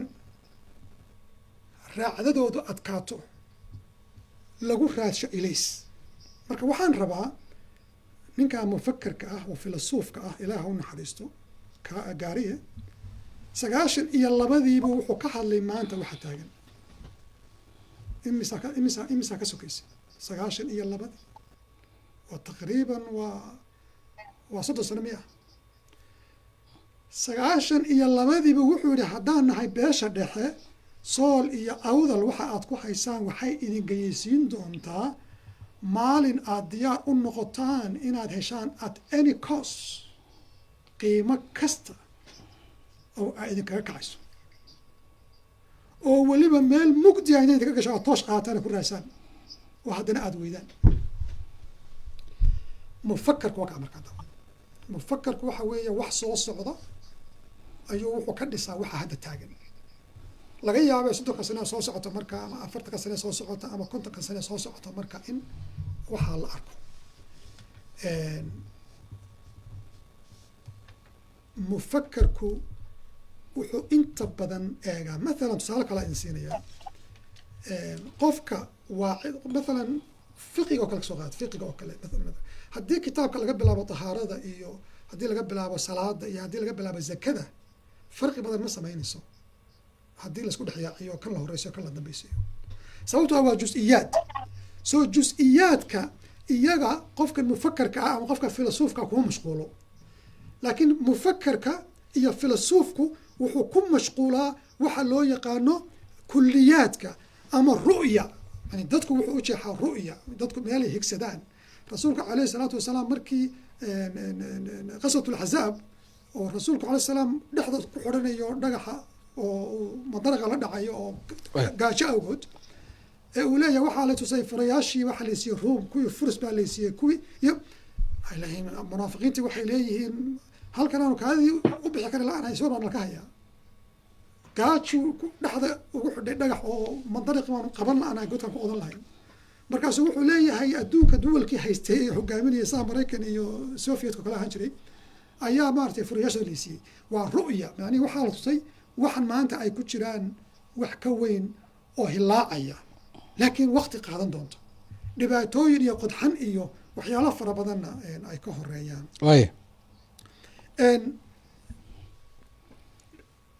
qofka caalimka ah marka qofkan mufakarka ah wuxuu noqon karaa qof takhasus la weeyay marka hore wuxuu noqon karaa qofkaasi qof takhasus takhtar buu noqon karaa injineer buu noqon karaa wuxuu noqon karaa wuxuu rabo takhasus wuxuu noqon karaa diini inuu haysto noqon karaa wuxuu noqon karaa qof xalifa buu noqon karaa مثلا dadyo waxaa jira xataa dadku aan aad u fahamsanayn laakiin markiiba noqon kara mufakar hadda مثلا waxaan maalin dhowr jeer aan la hadlay oo mar aan dhageystay iyadoo hargeysa lagu dhaweeyay hooyadeed iyo maray tartan suugaanka qayb gashay hooda garays oo kale waa gabadh reer hargeysa ah waa gabadh dacyar baan filayaa sagaashanaadkii ba dhalatay basaan filayo iyadoo markaa la jir dilay iyadoo hooyadeed baan dhageystay oo aad uga naxay hargeysa inta badan markaan la wareystay say u fakarayso iyo visionka u muuqda iyo qaabkay xalka u aragto waa gabadh yar waxaa laga yaabaa xataa inaysan takhasus badan lahayn laakiin waxay leedahay hibo ah in ay noqoto mufakarad noqoto oo mufakarad waxay ku noqonaysaa waxa hor yaalay aragtaa waxbay markaa ku dhisaysaa waxbaa u muuqda runtii qofka noocaas oo kale marka waxaa oran kartaa waa mufakar waxaa laga yaabaa qof caalim ah oo afarta madaxwood ka jawaabaya inuusan mufakar ahayn bay u badan tahay markaas hal qodob haddaan ku daro waayahay hal qof baa ku jira qadka qofkaan siinayaa raallina qofka ingiriiska kaga jira qadka magacaaga su-aasha aad rabtid inaad weydid ama commentiga aad rabtid inaad tirahdid kusoo dhawow aad baan ku salaamayaa axmedow magacaygu waa saacid maxamuud xasan waxa weye mufakarkana waa salaamayaa cabdirashiid niyow aniga siay ila muuqato kacdoonkan laasacanood siduu sheegayo mataqaanaa cabdirashiid waa kacdoon dabcan ka yimid muddo soo qaatay marxalado kala duwan soo maray ma garatay waxa ugu weyn ee loo baahan yahayna maanta waxa weeye in wuxuu taagan yahay miradhalkii buu taagan yahay oo anigu waxaan ka mid ahaa dadkii khaatimo 2012kii tegay meesha la taleex waddankan joogay fikirkuu nagu cusbaa keliya waxaa markaa yaallay meesha in deegaankani uu buuxin karo population ahaan iyo deegaan ahaanba state ka mid a stateyada soomaaliya ma fahantay federaalka ah laakiin haddana waxaa meesha ka maqnaa capacitygii iyo institutionkii hawshaas fulin lahaa oo ma garanaysa iyadoo laftigeeda waqti qaadan lahayd maanta waxaa laga joogaa ilaahay mahaddii 10 sana laga joogaa 10 sano isbeddel weyn baa dhacay waa ujeedaa calanka waqtigaas aan ma garanaysaa saa la socoto axmedow laftigaa ragga waxaa ahayd daadihinayay barnaamijkaas oo gundhiga uu ahaa calankan uu maanta meel buu marayaa shacabkii oo wata ciyaalka hadda waxa weeye xilligaaba ma garanaysa 10 sano ama ka yaraaba maanta allah saacada ku dagaalamaya oo la leynaya ma garan marka fikirka noocaas ah waa fikir asaaskiisu yahay in dadkanu ay xorriyad ku noolaadaan in dadkanu ay sida dadka bini aadanka ah ee dariska la ah u noolaadaan oo inta soo kacaan looga sheekeeyo iskuullada markay tagaan ismaaciil mire iyo cali dhuux iyo ma garanaysaa raggii la yaqaanay magaran sayidkii iyo daraawiish laga sheekeeyay doonayaan oo inay bartaan bay rabaan inay kaahin iyo nin kale oo ma garanaysaa jabhad ahaayo dowladda soomaaliya dadka dumiye ka mid ahaa in looga sheekeeyo oo la dhaho ninkaas halgamaa ah ma doonayaan ma garatay marka waxaan u baahan nahay dadka aqoonyahanka deegaanka u dhashay inaynu mataqaanaa isku nimaano oo daadejino fikirka meeshan siyaasad weeye dhaqaalay u baahan tahay waxay u baahan tahay patience iyo mataqaanaa iyo adkaysi u baahan tahay waxna waa face value waxna waa core value waxa core value oo ma garanaysaa asaasku ah waa inuu noqdaa wax aan miidiyaha iyo ma garanaysaa la keenin oo si dad gaar ah oo aqoon-yahan ay ka hadlaan arrintanna dabcan xidido badan bay leedahay deegaankeenu waa la soconnaa aad ba waxaan u faraxsanahay marka ugu horreysa in populationka deegaanku aad u badan yahay populationka deegaankeenu aad u badan yahay oo dadku maba ogeynba inay deegaanka sool iyo sanaag yacayn ay ku nool yihiin ummad intaa la eg marka taa laftigooda waxa weeye waa demographic change oo waxa weeye dadku ma garanaysaa number badan baa ma garanaysaa waxa weeye ku nool deegaankaas waxaynu u baahan nahay inaynu fikirka isku keenno kacdoonkanna xoogga la saaro odayaasha dhaqanka aqoon-yahanka of course caqabadaha barrierska ina hor yaalla waxaa ka mid ah dad shaqaale ah oo deegaanada u shaqeeya maxamed xasan walaale soo yaro koob waa soo koobiyaa aqoon waxaynu u baahannahay barrierska qodobka koowaad oo ah nimankan horgallada ah inaynu mataqaanaa ku dhac yeelanno oo wax ka qabanno haddaana iyaga wax ka qaban oo aanan si cilmiyeysan oo mataqaanaa aqooni ku jirto aanan wax uga qaban wallahi meel gaari mayno marka aqoon waan ku salaamaya waxaan rajaynayaa insha allahu tacaala in kacdoonkan guushiisa waqti dhow aan helno biidnillah aad baad u mahadsan tahay saacid maxamuud xasan walaale soo dhawow insha allah axmed wax la qodob un baan rabaa inaan ka yaro jawaabo walaal ka dhegeyso dhinaca online-ka ayo walaal waa mastax aadamadan saacid maxamuud xasan runtii wuxuu ka hadlayay waxay ahayd fikir buu isagu soo jeediyey laakiin su-aal ma weydiin laakiin hadalkiisaan rabaa inaan hal qodob aan wax ka idhaahdo halka qodobna waxaa weeye ereyga ah horgal uu isticmaalay halo salaamu calaykum erey sahlan oo ku jir qadka ereygaasi erey sahlan maaha haye malik ibnu nebi nin mufakir oo algeriyaan u ahaa gadaalna aan kasoo qaadan doono shuruudu nahda kitaabkuu qoray qayb ka mid ah kasoo qaadan doono markuu ka hadlayay isticmaarka iyo ummadda la isticmaarsado wuxuu u dhigay si la yaab leh ummad lama isticmaarsado haddaanay aqbalayn isticmaarka iyado ummaddu inay jabtaa ka horeysa horta in la qabsado marka hore ummad jirta lama qabsado sida waan ogtahay soo hadda haddii wadamadii islaamku ay qabsadeen reer galbeedku oo ay guumaysteen intaanay uba imanayso guumaysan bay waxay diyaar u ahaayeen in la guumaysto aljazeeran maalinka dhegeystay waa hore ahay runtii barnaamij documentary waa aljazeera aad baan u dhegeystaa marka waddanka leeda nigeria maaha waa niger waddanka leedo ayaa waxay soo saareen qabiil magaalada caasimadda u dhow marka qabiilka waxaa iskale qabiil kala iskale tendooyin bay ku jiraan familigan ama reerkan hadduu 5 qof yahay reer kale ag degan reerkaasa iskale marka xataa ilmahay sii dhalaan reerkaasa iskale iyaga u shaqeeyaan iyaga waxay siiyaan bay cunayaan iyaga ku hoos nool yihiin dad baa u tegay markay wadana waa islaam dadkaasi islaam bay sheeganayaan marka dad baa u tegay waxay yidhahdeen siday ku tahay suuragal dad afrikaan oo idinkoo kale idin la mida inay idin lahaadaan siday ku tahay suuragal marka waxay dhaheen arrin la yaab la waxay dhaheen ilaahay baa noo qadaray oo aabbayaashay bay noo dhaxleen oo iyagoo nale baan anu dhalanay waa barbaaray sidii bay weli noo leeyihiin waa hadda wey waa niger wey waa hadeer marka waxaan ka wadaa problemka dhexdeenan xallin kari weyne baa keentay innaga in layna qabsado ma kale lihiin horgal iyo gadaalgal ma kale lihiin bal dadka aynu u naqaano horgallada oo runtii inta badan noqonaya erey hurgumo iyo dhib badan abuuraya soomaalida waxay tidhahdaa afxumo igana raalli ahow saacid maxamuud xasan walaale adiga kuma jeedo laakiin soomaalidu waxay tidhahdaa afxumo nabadna way kaa rartaa colaadna wax kaagama tarto anigu qof yidhi aniga dad iska reeb anigu qofka somaliland wax la qaybsaday u tegay la socday horgalo uma aqaani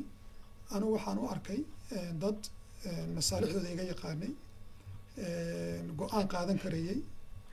arrimo badan markay isku fiiriyeen qaatay go-aan khadhaadh soomaalida waxay tidhahdaa dameer dabadii ninka degay meel uga tobanba waayey haddii markay go-aanka qaadanayeen wax uga fiican ay helayaan ma filayo go-aanka inay qaadan lahaayeen runtii markaan kusoo dhawaadana dadka go-aankaa qaatay haddaanay go-aankooda dib u bedelin arrinkeena meel dheer baa laga raadinayaa taana intaasaan ka odhan lahaa waayahay insha allah su-aalaha waa soo gebagabeyneynaa insha allah maadaama xilligu iska ciriiri yahay qofka kaga jira dhinaca ohio area code kusoo dhawow su-aashaada asalaamu calaykum in adeer waan ku salaamay warbixinihii way iga horreeyeen si gaara dee lambarkaagaan rabay marka hore inaan bareefta kuu soo waco maadaama dee magacaygu waa cabdicasiis axmed jaamac baa la yidhahdaa magacayga saxdaa ku soco marka kulley waxaan rabaa bal haddii qorshahan hadda dee kulley meesha inoo muuqdaahi waxay u baahan yihiin midnimo isku tashi iyo leadershipnimo in lagu shaqeeyo waxaan u malaynayaa hadda wax waliba dee si waaqaca bay u socdaan loo arkaa muhiimiyadda ugu weyne waxa weeye in sidii arrimaheena aan u dedejin lahayn hadday go'aamada shirarkeena iyo hawsheenna tahay hadday tahay inaanu ka tabaabulshaysanno maleeshiyaadkaas haddii ay tahay inaan isku tashanno anigu ma qabo inaynu wax inaga dhaafsiisan inaynu wax badan ka sugno wax badanna aynu ka raadino bulshada intayna ogole Soomaaliyeed waynu filaynaa inaysan wax badan inaga hakranayn laakiin muhiimiyaddu inaga iyo qorshuhu inagu inoo yaala taas baan u baahanahay inaan dhiirigelino taas baan u baahanahay inaan hore ugu soconno taas baan u baahanahay inaan abdheedyadeeda iyo go'aamadeeda isa siino taas baan u baahanahay inaan leadership dhab ah yeelano oo af keliya ahayn gacan ah dhaqaale ah iyo talada inaan isu dayno ciddii tii lagu socon karo maanta marxaladdan wax lagaga bedeli karo ninkii haya iyo gabadhii haysa iyo wadaadkii hayaba taasaan u baahanahay inaanu hore ugu soconno inaysan ina walaaca gelin waxyaabaha aynu hore usoo jiidhnay qodxaan badan baynu soo marnay hirig badan baynu soo aragnay anu waxaan qabaa soo yara koob dad badan baa sugaya muddadan oo dheeraanaysaa ya haddaad soo koobi karta adoo raalliya okay waa soo koobayaa marka taasaan anigu taakiidinayaa dhiirigelinayaa wayna islaamayaa axmedow adigana waxaan rabay si gaara bal inaanu isu aragno oo markaad shirarkan ka baxdo waktigaad adigu firaaqada hayso aad soo wacdo ama aad ii sheegto anaan kusoo wici karo anu hadda waxaan joogaa dhinaca westiga California marka kulley teemkeenu way kala horeeyaan marka wayna islaamayaa inaad intaasoo kusoo koobayaa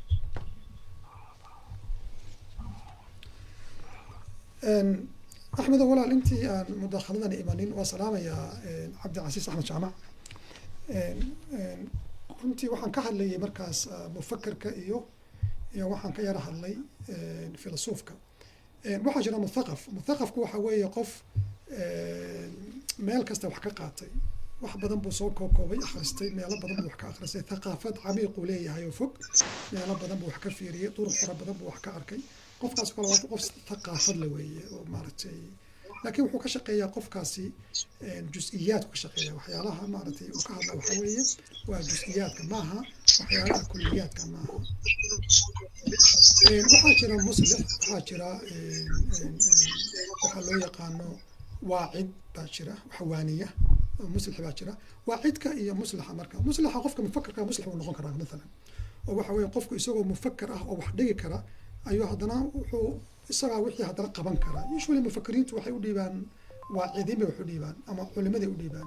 لكن قفك مفكر كان لفتيسو وقبان كرا يسوونه أو ماركتي شغله وقبان كرا تصالح وحصل هذا كرا سقاد شيخ عبد الرحمن بشير وكله وأنا مفكرة هذا نوع واعي وسقى هذا نوع عادية أو ماركت أنتو صفر سمكرفون كأسكو ضيا ذلك جمهورته إنه واحد بدن قارسيو إن كسر ذلك فاهم كرا أيريهين نيكا صنع أنا واحد مفكر صنع هذا وأخوان سنة حق يقرمتي وهذا نوع واعد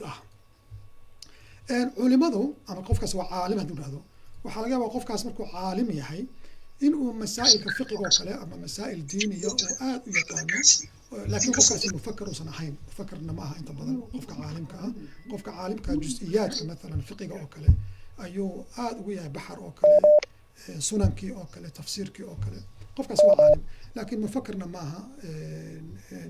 فيلسوفنا معها قفك مركا أنت بدل وحو إيجا جزئياتكو إيجا ولذلك وحا أركسا مركا قاركود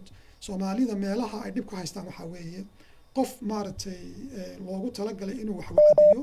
ama waacid ah ama maaragtay baa waxaa qofkii waxaa laleeyahay oo laga dhigayaa inuu yahay filosof ama inuu yahay mufaker. baycadda soomaalida ama caalamul islaamka dadka sheegta hadda dee adduunka ka hadhay ilaa 5 qarni adduunka ka dambeeya hadda markaan eego kama soo bixi karo qof mufakara bal xataa qof waacid ah oo xataa ikhlaas fiican dadka waxaa jira ugu sheega kama soo bixi karo. masalan salmaan cawda oo kale markii ay qatar ay 4 kuna ka go'doomiyeen wuxuu twitterkiisa ku qoray ilaahayow dadka muslimiinta dhexdooda wanaag dhig. jeelkii la geliyey iyo shirdilkii hadda inuu nool yahay maba aqaanba ilaa maanta ku jira. marka qofka noocaas oo kale marka waddanka noocaas oo kale qofkan hadda matalan sheekh salmaan cawda oo kale wuu noqon lahaa hadda maanta mufakkir wuu noqon lahaa runtii islaami oo khatar ah laakiin ereyga keliya ilaa imika jeelka ugu jiraa sababtoo inagu waxaynu ku jiraa quruun wusta dark age-ka Yurubta oo kale ku jiraa inagu hadda dadka islaamka sheeganaya. matalan hadda gabadhan soo qaato kale matalan hoodo garays oo kale gabadh yar weeye moogtahay fan taqaanaa wax alifi kartaa طموح leh haddii erish tiraahdo hadda waa la xidhayaa. maalin baa arkay iyadoo kuwa la heysasa heys xamar oo kale qaaysa markaas qaar waxay leeyihiin maaragtay is-ilaaliyaa lagu xidhaynaa maaragtay xamar ka hadal. marka qofkuba hadduu halkaa ku jiro waxa weeye way adag tahay marka qofkaasi way adag tahay qofkaasi marka inuu fakar gaadho inuu qofkaasi wax alifo way adag tahay. walidaalika waxaan odhan karaa soomaaliya iyo mandaqada aan carabta oo kale iyo mufakir kama u dhalan kara dee filosofna warkiisa daa sababtoo haddaadanba ra'yigaagaba sheegan karin. maanta dhulkan aan joogno waxa weeye waa dhul xor ah oo insaaniyadda oo dhan u siman tahay oo waxaad ta samayn kartid. nin caalima hadda magaciisa ma xasuusto ayaa waxaa la yidhi ma noo kala sheegi kartaa daarul salaam iyo daarul xarb. marka wuxuu yidhi daarul salaam baqdaad buu joogay sheekhaas hadda magaciisa ma xasuusto baa wuxuu yidhi waa meeshii anigu aan amni ku helayo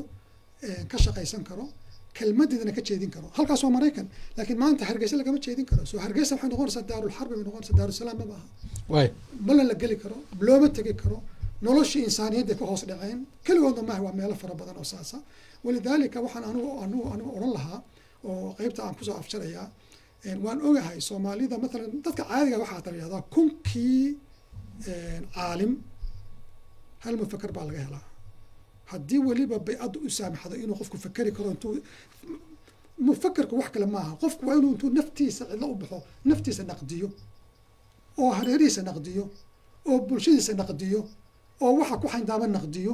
oo systemka naqdiyo oo uu yidhaahdo okay wax ka fiican waxa ma la heli karaa. tusaale aan siinaya dadku tusaale wax ku fahmaan inta badan idinkoo iga raaliya soomaalida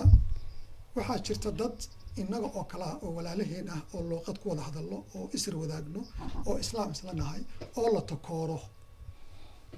hal su-aal baa idin weydiinayaa weligiin ma maqasheen nin sheikha oo islaam ah oo soomaali ah baan leeyahay ama culimo ama urur islaami ah oo leh sidii maaragtay Luther King oo kale I have a dream waxaan ku riyoonayaa maalin gabadha madow iyo gabadha cadi ay side by side kalaaska wada fadhiisan doonaan baska wada raaci doonaan maalinkaas ii muuqdaan ku riyoonaya ilaa aan gaadho ma joojinayo. weligiin ma aragteen ma dhacayso. sababtu wax kale ma aha qofku hadduusan mufakkir ahayn qofku hadduusan filosof ahayn qofku wuxuu ku qancaa xaaladda uu ku jiro isma weydiiyo oo ma yidhaahdo waxani sax ma tahay dulmi ma tahay macna waa jariimo insaaniyadda ka baxsan qof aanan waxba dheerayn inaan iska weynaysiiyo idhaahdo gabadhaadana ma guursanayo oo iga qurux badan oo iga sharaf badan oo iga diin badan qaarkood gabadheedana ma guursanaysid yani waxaan ku sheegi karo runtii anigu ma garanayo. tusaale kale aan siinaya isagana lamid ah waa ka baxaya mawduucaas wax yar iga raali ahaatay. su'aalaha kale waxaa weeye maalin baa waxaan dhegaystay culimada Puntland oo naqdinaya baarlamaanka Puntland oo soo jeediyay gabdhaha in laga daayo gudniinka fircooniga gudniinka fircooniga ah anigu waxaan arkaa inay tahay jariimo insaanka laga wada galay si gaarana hablaha looga wada galay. in maanta laga wada hadlo qarnigan aan joognaana ayba tahay mustaxiilba inay dhacdo xataa waa mustaxiil. macnihii waa wax insaaniyadda ka hooseeya in gabadh xubinteeda lagu cayaaro oo la baabi'iyo oo qaarkood dhigbax u dhintaan oo dad culimo sheeganaya intay isu tageen ay leeyihiin lama joojin karo. macnihii waa wax ووح كفر منطقة إنسانية ده معها الدين يقيم يعني كان مايو runtii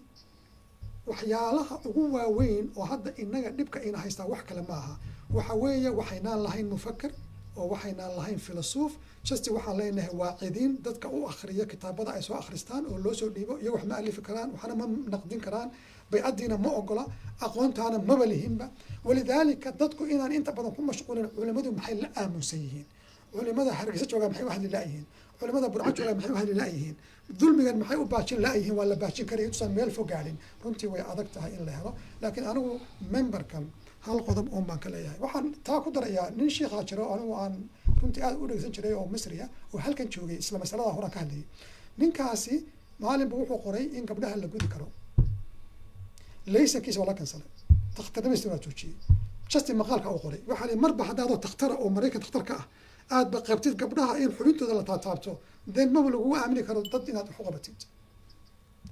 sheekh cabdinaasir sheekh xamed ninka hadda la dilay ee aan u tiirinayo somalilaanta waatuu yamanta fiqiga bari 14 sano maalin buu ii sheekeeyey wuxuu igu yidhi markaan fiqiga dhigaya waxaan ku yidhi gabdhaha in la gudo oo kale baan ka hadlay buu yidhi wuxuu yidhi kalaaska intuu igu qoslay ayuu wuxuu yidhi ma gabdhaha la taabtaa xubintooda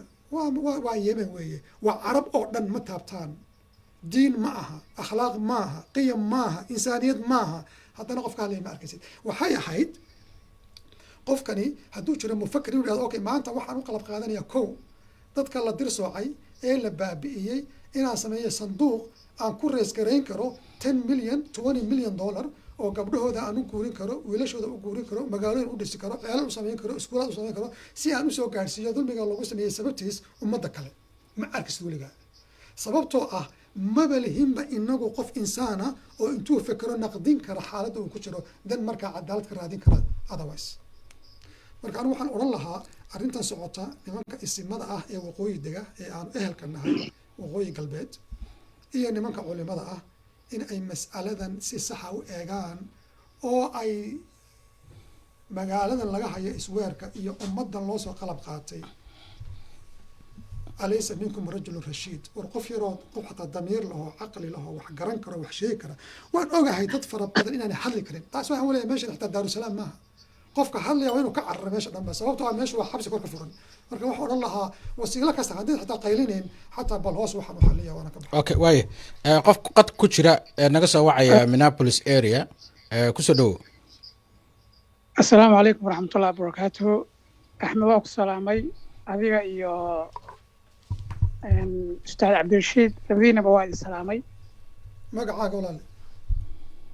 magacayga walaal waxa weeye axmed waxaan rabaa inaan comment yar bixiyo su-aalna weydiiyo cabdirashiid inaan waxaan rabaa waqti yar kusoo koobo walaal horta aniga marka hore waxaan aaminsanahay dadka gobolada sool iyo sanaag iyo cayn inay laba arrimood keliya u baahan yihiin maanta xaaladda maanta lagu jiro oo ay taagan tahay kow anigu waxaan qabaa inay u baahan yihiin shardiga ugu horreeya waa midnimo inay midnimo xagga dhaqanka helaan inay midnimo xagga siyaasiyiinta helaan inay midnimo dumarka dhalinyarada dadka waxa weeye ganacsatada ah horta inay midnimo bulsho inay helaan oo sida maanta muuqata runtii midnimo xoog leh way jirtaa in taa la xoojiyo oo midnimada ay quweeyaan horta waa qodobka koowaad qodobka labaadna waxaan qabaa ay u baahan yihiin waxa weeye xorayn waayo ilaa laga soo bilaabo tufaraq ilaa laascaanood ilaa iyo meesha la dhaho caynaba ciidamada Soomaaliland way joogaan wayna fadhiyaan dad u shaqeeya iyo ayaga laftirkooda waa joogaan marka qodobka labaad waxaan qabaa inay yihiin xorayntan waxa dabcan dhiig baa ku daadanaya waayo 32 sano ayaa shacabkan waxa lagu daldalayay Soomaaliland xuduudda Ingiriiskaanu soo xiraynaa qaran baan nahay marka qof maanta ku baxaya ee naga baxa ma aha marka qodobka labaadna waa inay dadkooda xoreeyaan oo ay waxa weeye ciidan la sameeyo oo xoreyn samaystaan markii askari SNM laga waayo dhulka Sool iyo Sanaag iyo Cayn waxaan qabaa waa markaas marka laga hadli karo maamul dhisid iyo dadku inay waxa weeyaan markaas is abaabulaan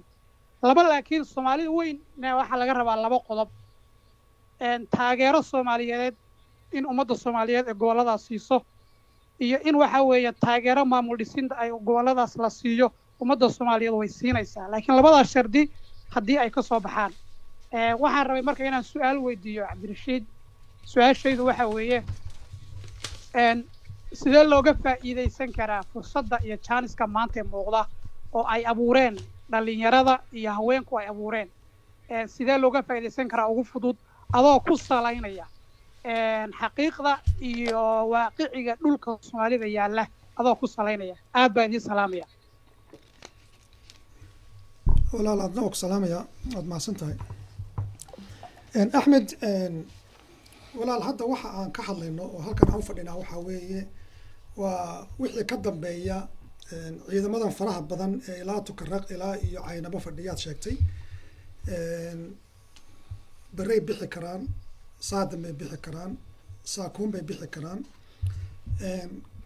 ka fog bay bixi karaan hal sano ka bacdi bay bixi karaan laba sano ka bacdi bay bixi karaan أتمنى إن نجيب بدن أو أنت كبدن أنا دحين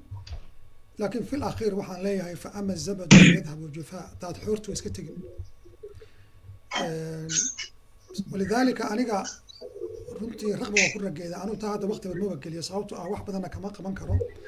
وحياله وحاسك ترى من أصله ظلمي هو حوي أصل كيس والزوال وإنه الزولوي يضو معه واحد يوضح الله لكن فيما بعد وحي كذب أيام حاخد لندكرا إيو muudgal adiga qof ku jira qaska baad moodaa in anigu inta badan aan xoog saarayo taa aad ka hadashay dad badan baa runtii jooga oo iga mudan oo waliba iga xaq badan laakiin waxa uu muhiimka waxa weeye marka ay waxaan dhamaadaan insha Allah waxaan rajayn doonaa Ilaahay subhanahu wa ta'ala Allah subhanahu wa ta'ala waxaan ka rajayn doonaa inay si khayr la ku dhamaato oo aan dhiig dambe dhicin runtiina waxaan u rajaynayaa dadkaas dad caqli leh ku jiraan oo siyaabada xoogi kara not only that waliba xataa in iyaga laftoodu hadda ay kala taagan yihiin oo dad fara badan iyo jilba fara badan ba ay u arkaan ba waxaan in la soo afjaray inay istaagsho runtii oo dee wixii ay noqotay sumad jifi ay iska leedahay iyo dulmi marka xagee marka haddaba u soconnaa waxaan u soconnaa waxaa weeye runtii anigu oo aan rabaa inaan kusoo gabagabeeyo waxaad ku magacaw ama maamul ku magacaw ama sool sanaag iyo cayn iyo tugdheer ku magacaw ama waxaad ku magacaw samiha ma shit ama sool kaliya مثلا anigu xataa waxaan qabaa Soomaaliya inay u baahneen gobolada Soomaaliya waxay u baahan tahay regional autonomy anu saan qabo saas fikirkayga waa saas aniga hadda iniba sheegaba anigu fikirkayga fudud waxa weeye Soomaaliya waa 18 gobol kasta ha hoos tago Muqdisho hal la siiyo qaab isu maamulo localkiisa ku doorto gudoomiyihiisa ku doorto sida Minnesota dhaqaalihiisa iyo jaangooyintiisa budgetka ku doorto budgetka ma dhaafi karo wixii lagu talagalay dawladda federaalku ma dhaafi karto deyn qaadan karta budgetkana waxa wixii ka dhiman siinaya federaalka oo gobolada ama dekedaha leh ama waxa loo siman yahay public infrastructure kale inta ka soo qaado ama mucaawanada ku kabaysa so anigu haddii la weydiin lahaa Soomaaliya maanta maxaa laga dhigaa usra yar oo koobana anigu waxaan oran lahaa maamul goboleedadu waxaa loo sameeyay inagu waxaan rabnaa inaynu yeelano 100 wasiir iyo 100 madaxweyne marka si taa loo sameeyo marka waa in la sameeyo gobollo fara badan waa in la sameeyo marka gobol kasta waa madaxweyne so waxaan jilaynaa riwaayad aan jilaynaa ma qaran ma dhisano ummad ma dhisano macnaheedu waxa weeye ablayntani waa wax laynoogu talagalay laynoogu aasay inaguna waa rumaysanay laakiin fi nihaaya maxaa ka dhacay kan madaxweynaha kuu sheeganaya inuu wax kasta isagu qaatay waxaa lagu qadan lahaa hal nin oo Soomaaliya jooga Muqdisho inuu xoogaa qaato inta kalena marka ay siman tahay taa haddaan taa ka idhaahdo anigu si kastaba ha noqoto anigu waxaan kusoo gabagabeynayaa hal qodob oo ah maxay tahay visionka ii muuqda waxarta wixii rabaa lagu magacaabee dadkaasi inay ismaamulaan oo system yeeshaan systemka maxaan ka doonaynaa aniga arrinkaasaan rabaa inaan wax yar ka idhaahdo waxaa xaqiiqo ah oo maanta qofna aanay ka qarsooneen ilmaha yar iyo qofka ugu weyn in aynu dabar go-ayno haddii aynu nahay Soomaali waxaan kaloo anigu fahamsanahay waa ku khaldanaan karaa waa qiyaastayda in aan nahay dadka adduunka ugu akhlaaqda xun ugu dhibka badan ma garan karo ummad adduunka dushiisa ku nool oo qofka Soomaaliga ah marka la sifaynayo la oran karo uu ka fiican yahay ma arag marka hore idin sheego waxa keenayna waxa weeye burburka waayo burburku sidiisaba Abu Hurayra wuxuu lahaa qof hadda doonaysa inaad akhlaaqdiisa ogaatid maciishadiisa ogow Soomaalida way burburtay ilaa 60 ilaa hadda Soomaalidu burbur baa ku socday berigii hore Soomaalidu dad qiyam leh ahaayeen oo akhlaaq leh oo han leh oo wax diida waxna ogolaada qofka bani aadanka inuu wax diido waxna ogolaado waxyaala ku xambaaraa jira waxaan rabaa inaan marka 3 qodob oo mufakkir islaami ah oo aljeeriyaan ahaa oo loo yaqaano Malik bin Nabi mufakkiriinta ugu khatarsanaa ee qarnigii 20aad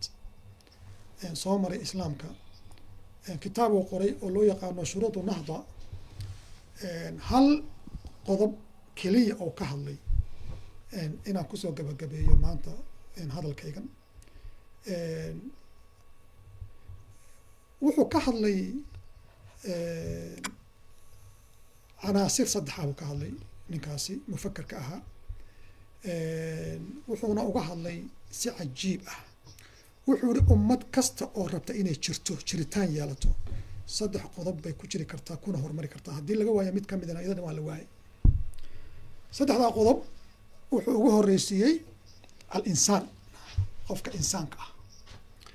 mujtamac kastoo adduunka hadduu doonayo inuu wax noqdo waa inuu dhisaa insaan waxaan uga jeedaa qof insaan ah oo adduunka wax kusoo kordhin kara 1980skii ama 80aadkii 70aadkii dhammaadkiisii hindiya waxay qaadatay inay qaadato jaamacado free ah waxbarasho tayo leh luuqal ingiliisiya ah IT-ga xoog saareen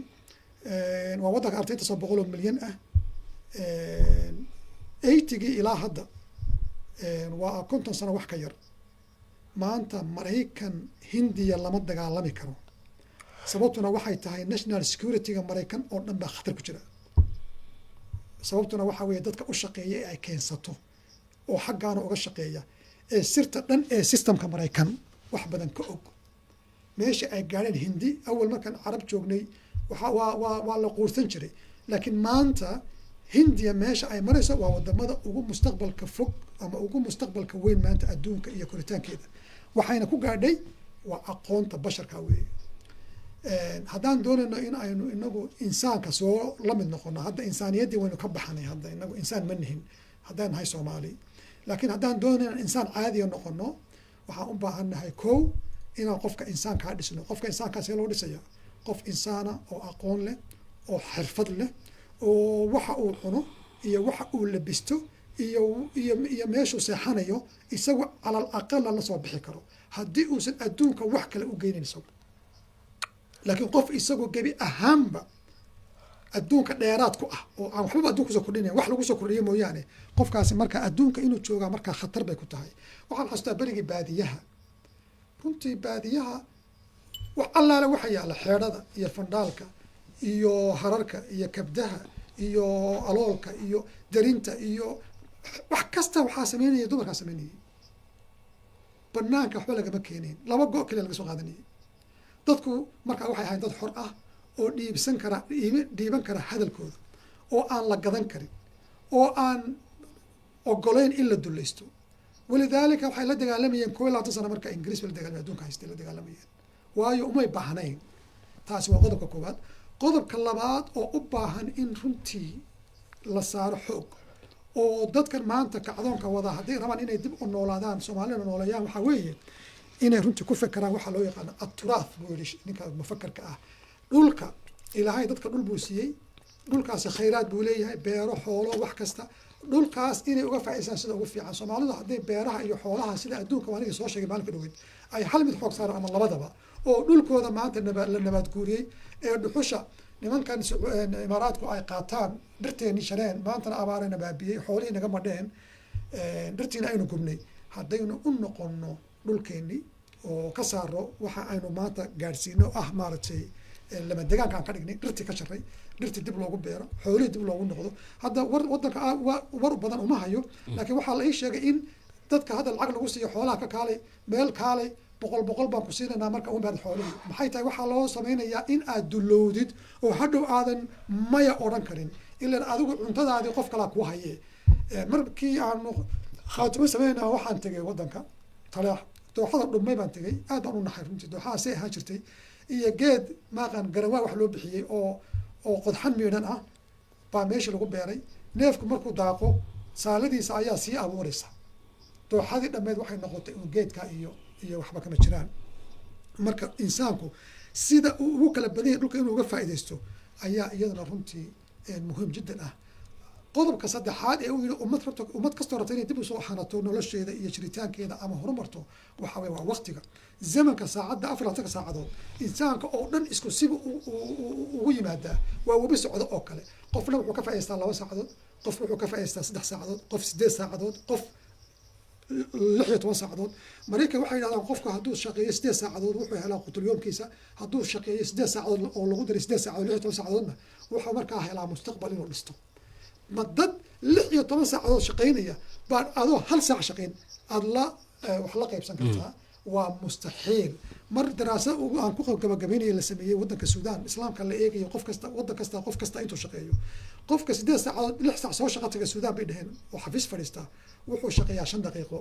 marka loo eego 8 saacadood yani 5 daqiiqo ka shaqeeyaa qofka waddankan aan joognay waxaa dhistayna waxaa laga yaabaa inuu shaqeeyo 16 hours 16 saacadood ee day inuu shaqeeyo so hadafka la doonaya waxa weeye qof kasta oo raba inuu ummadda wax u dhiso ama mustaqbal u jiheeyo in uu la yimaado nadariyad iyo fikir ka baxsan maxa aynu maanta ku hayno gaarsiin karo qofkana cumuq inuu adduunkan wax la qaybsado isku filaado dhulkiisa iyo bey'adiisa inuu ka faa'iidaysto dhul weyn dad yar oo tiro yar oo haddii la kobciyo talent qeyru caadiya leh iyo garasho weyn iyo ufuq sare leh oo haddana dhaqan islaam iyo diin haysta haddii diinta lafteeda dib loo eego waxaan aaminsanahay in wax badan oo hadda inaga maqani ay suuragal inoo noqon karaan waayahay barnaamijku waa gabagabeyneynaa walaal naga raalli noqon laakiin qofka turkiga kaga jira raalli noqon muddaad ku jirtay ereyga ugu dambeeya oo anugu aan dhahay miya waa adiga wey 90 inuu turkiga صح way hal su'aal baan dhahay hadda dheerayn maayo sheekh aad aad ugu mahadsan tahay khayr Allah ku siiyo haddii lacalla kolley dee si fiican baa u hadashay meel walba ku tiirsan lacalla haddii aanu iska saarno raggaas Somaliland oo maamul la dhisto in maamul la dhisto lagu guuleysto dadkaas shacbiga ah ee dhibka badan soo maray dhibaatadan ay garanayaan haddii ay maamul samaystaan caqli yeeshaan systemka hadda ay sameeyeen ah faqashin iyo dhulbaatay dadka meesha degana maxaa yidhahdaa ay dhexgeliyeen ma la isdhihi karaa meeshaas maamul fiican oo weliba Soomaali weyn u hanqaltaagaya ayaa laga dhisi karaayo xitaa ballaaran kara beri ka maalin oo future-kii Soomaalida noqon kara sababtoo ah ogta xagga iyo koonfur iyo Muqdisho meel dhiig badan oo xaqdara ku daartay weeye meel khariban gebigeeda maxaa yidhahdaa iyadii soconaysa weeye marka halkaas geed cusub haddii si fiican geedkaas loo beero geed cusub oo weyn oo midho dhala uu noqon karaayo xididadiisu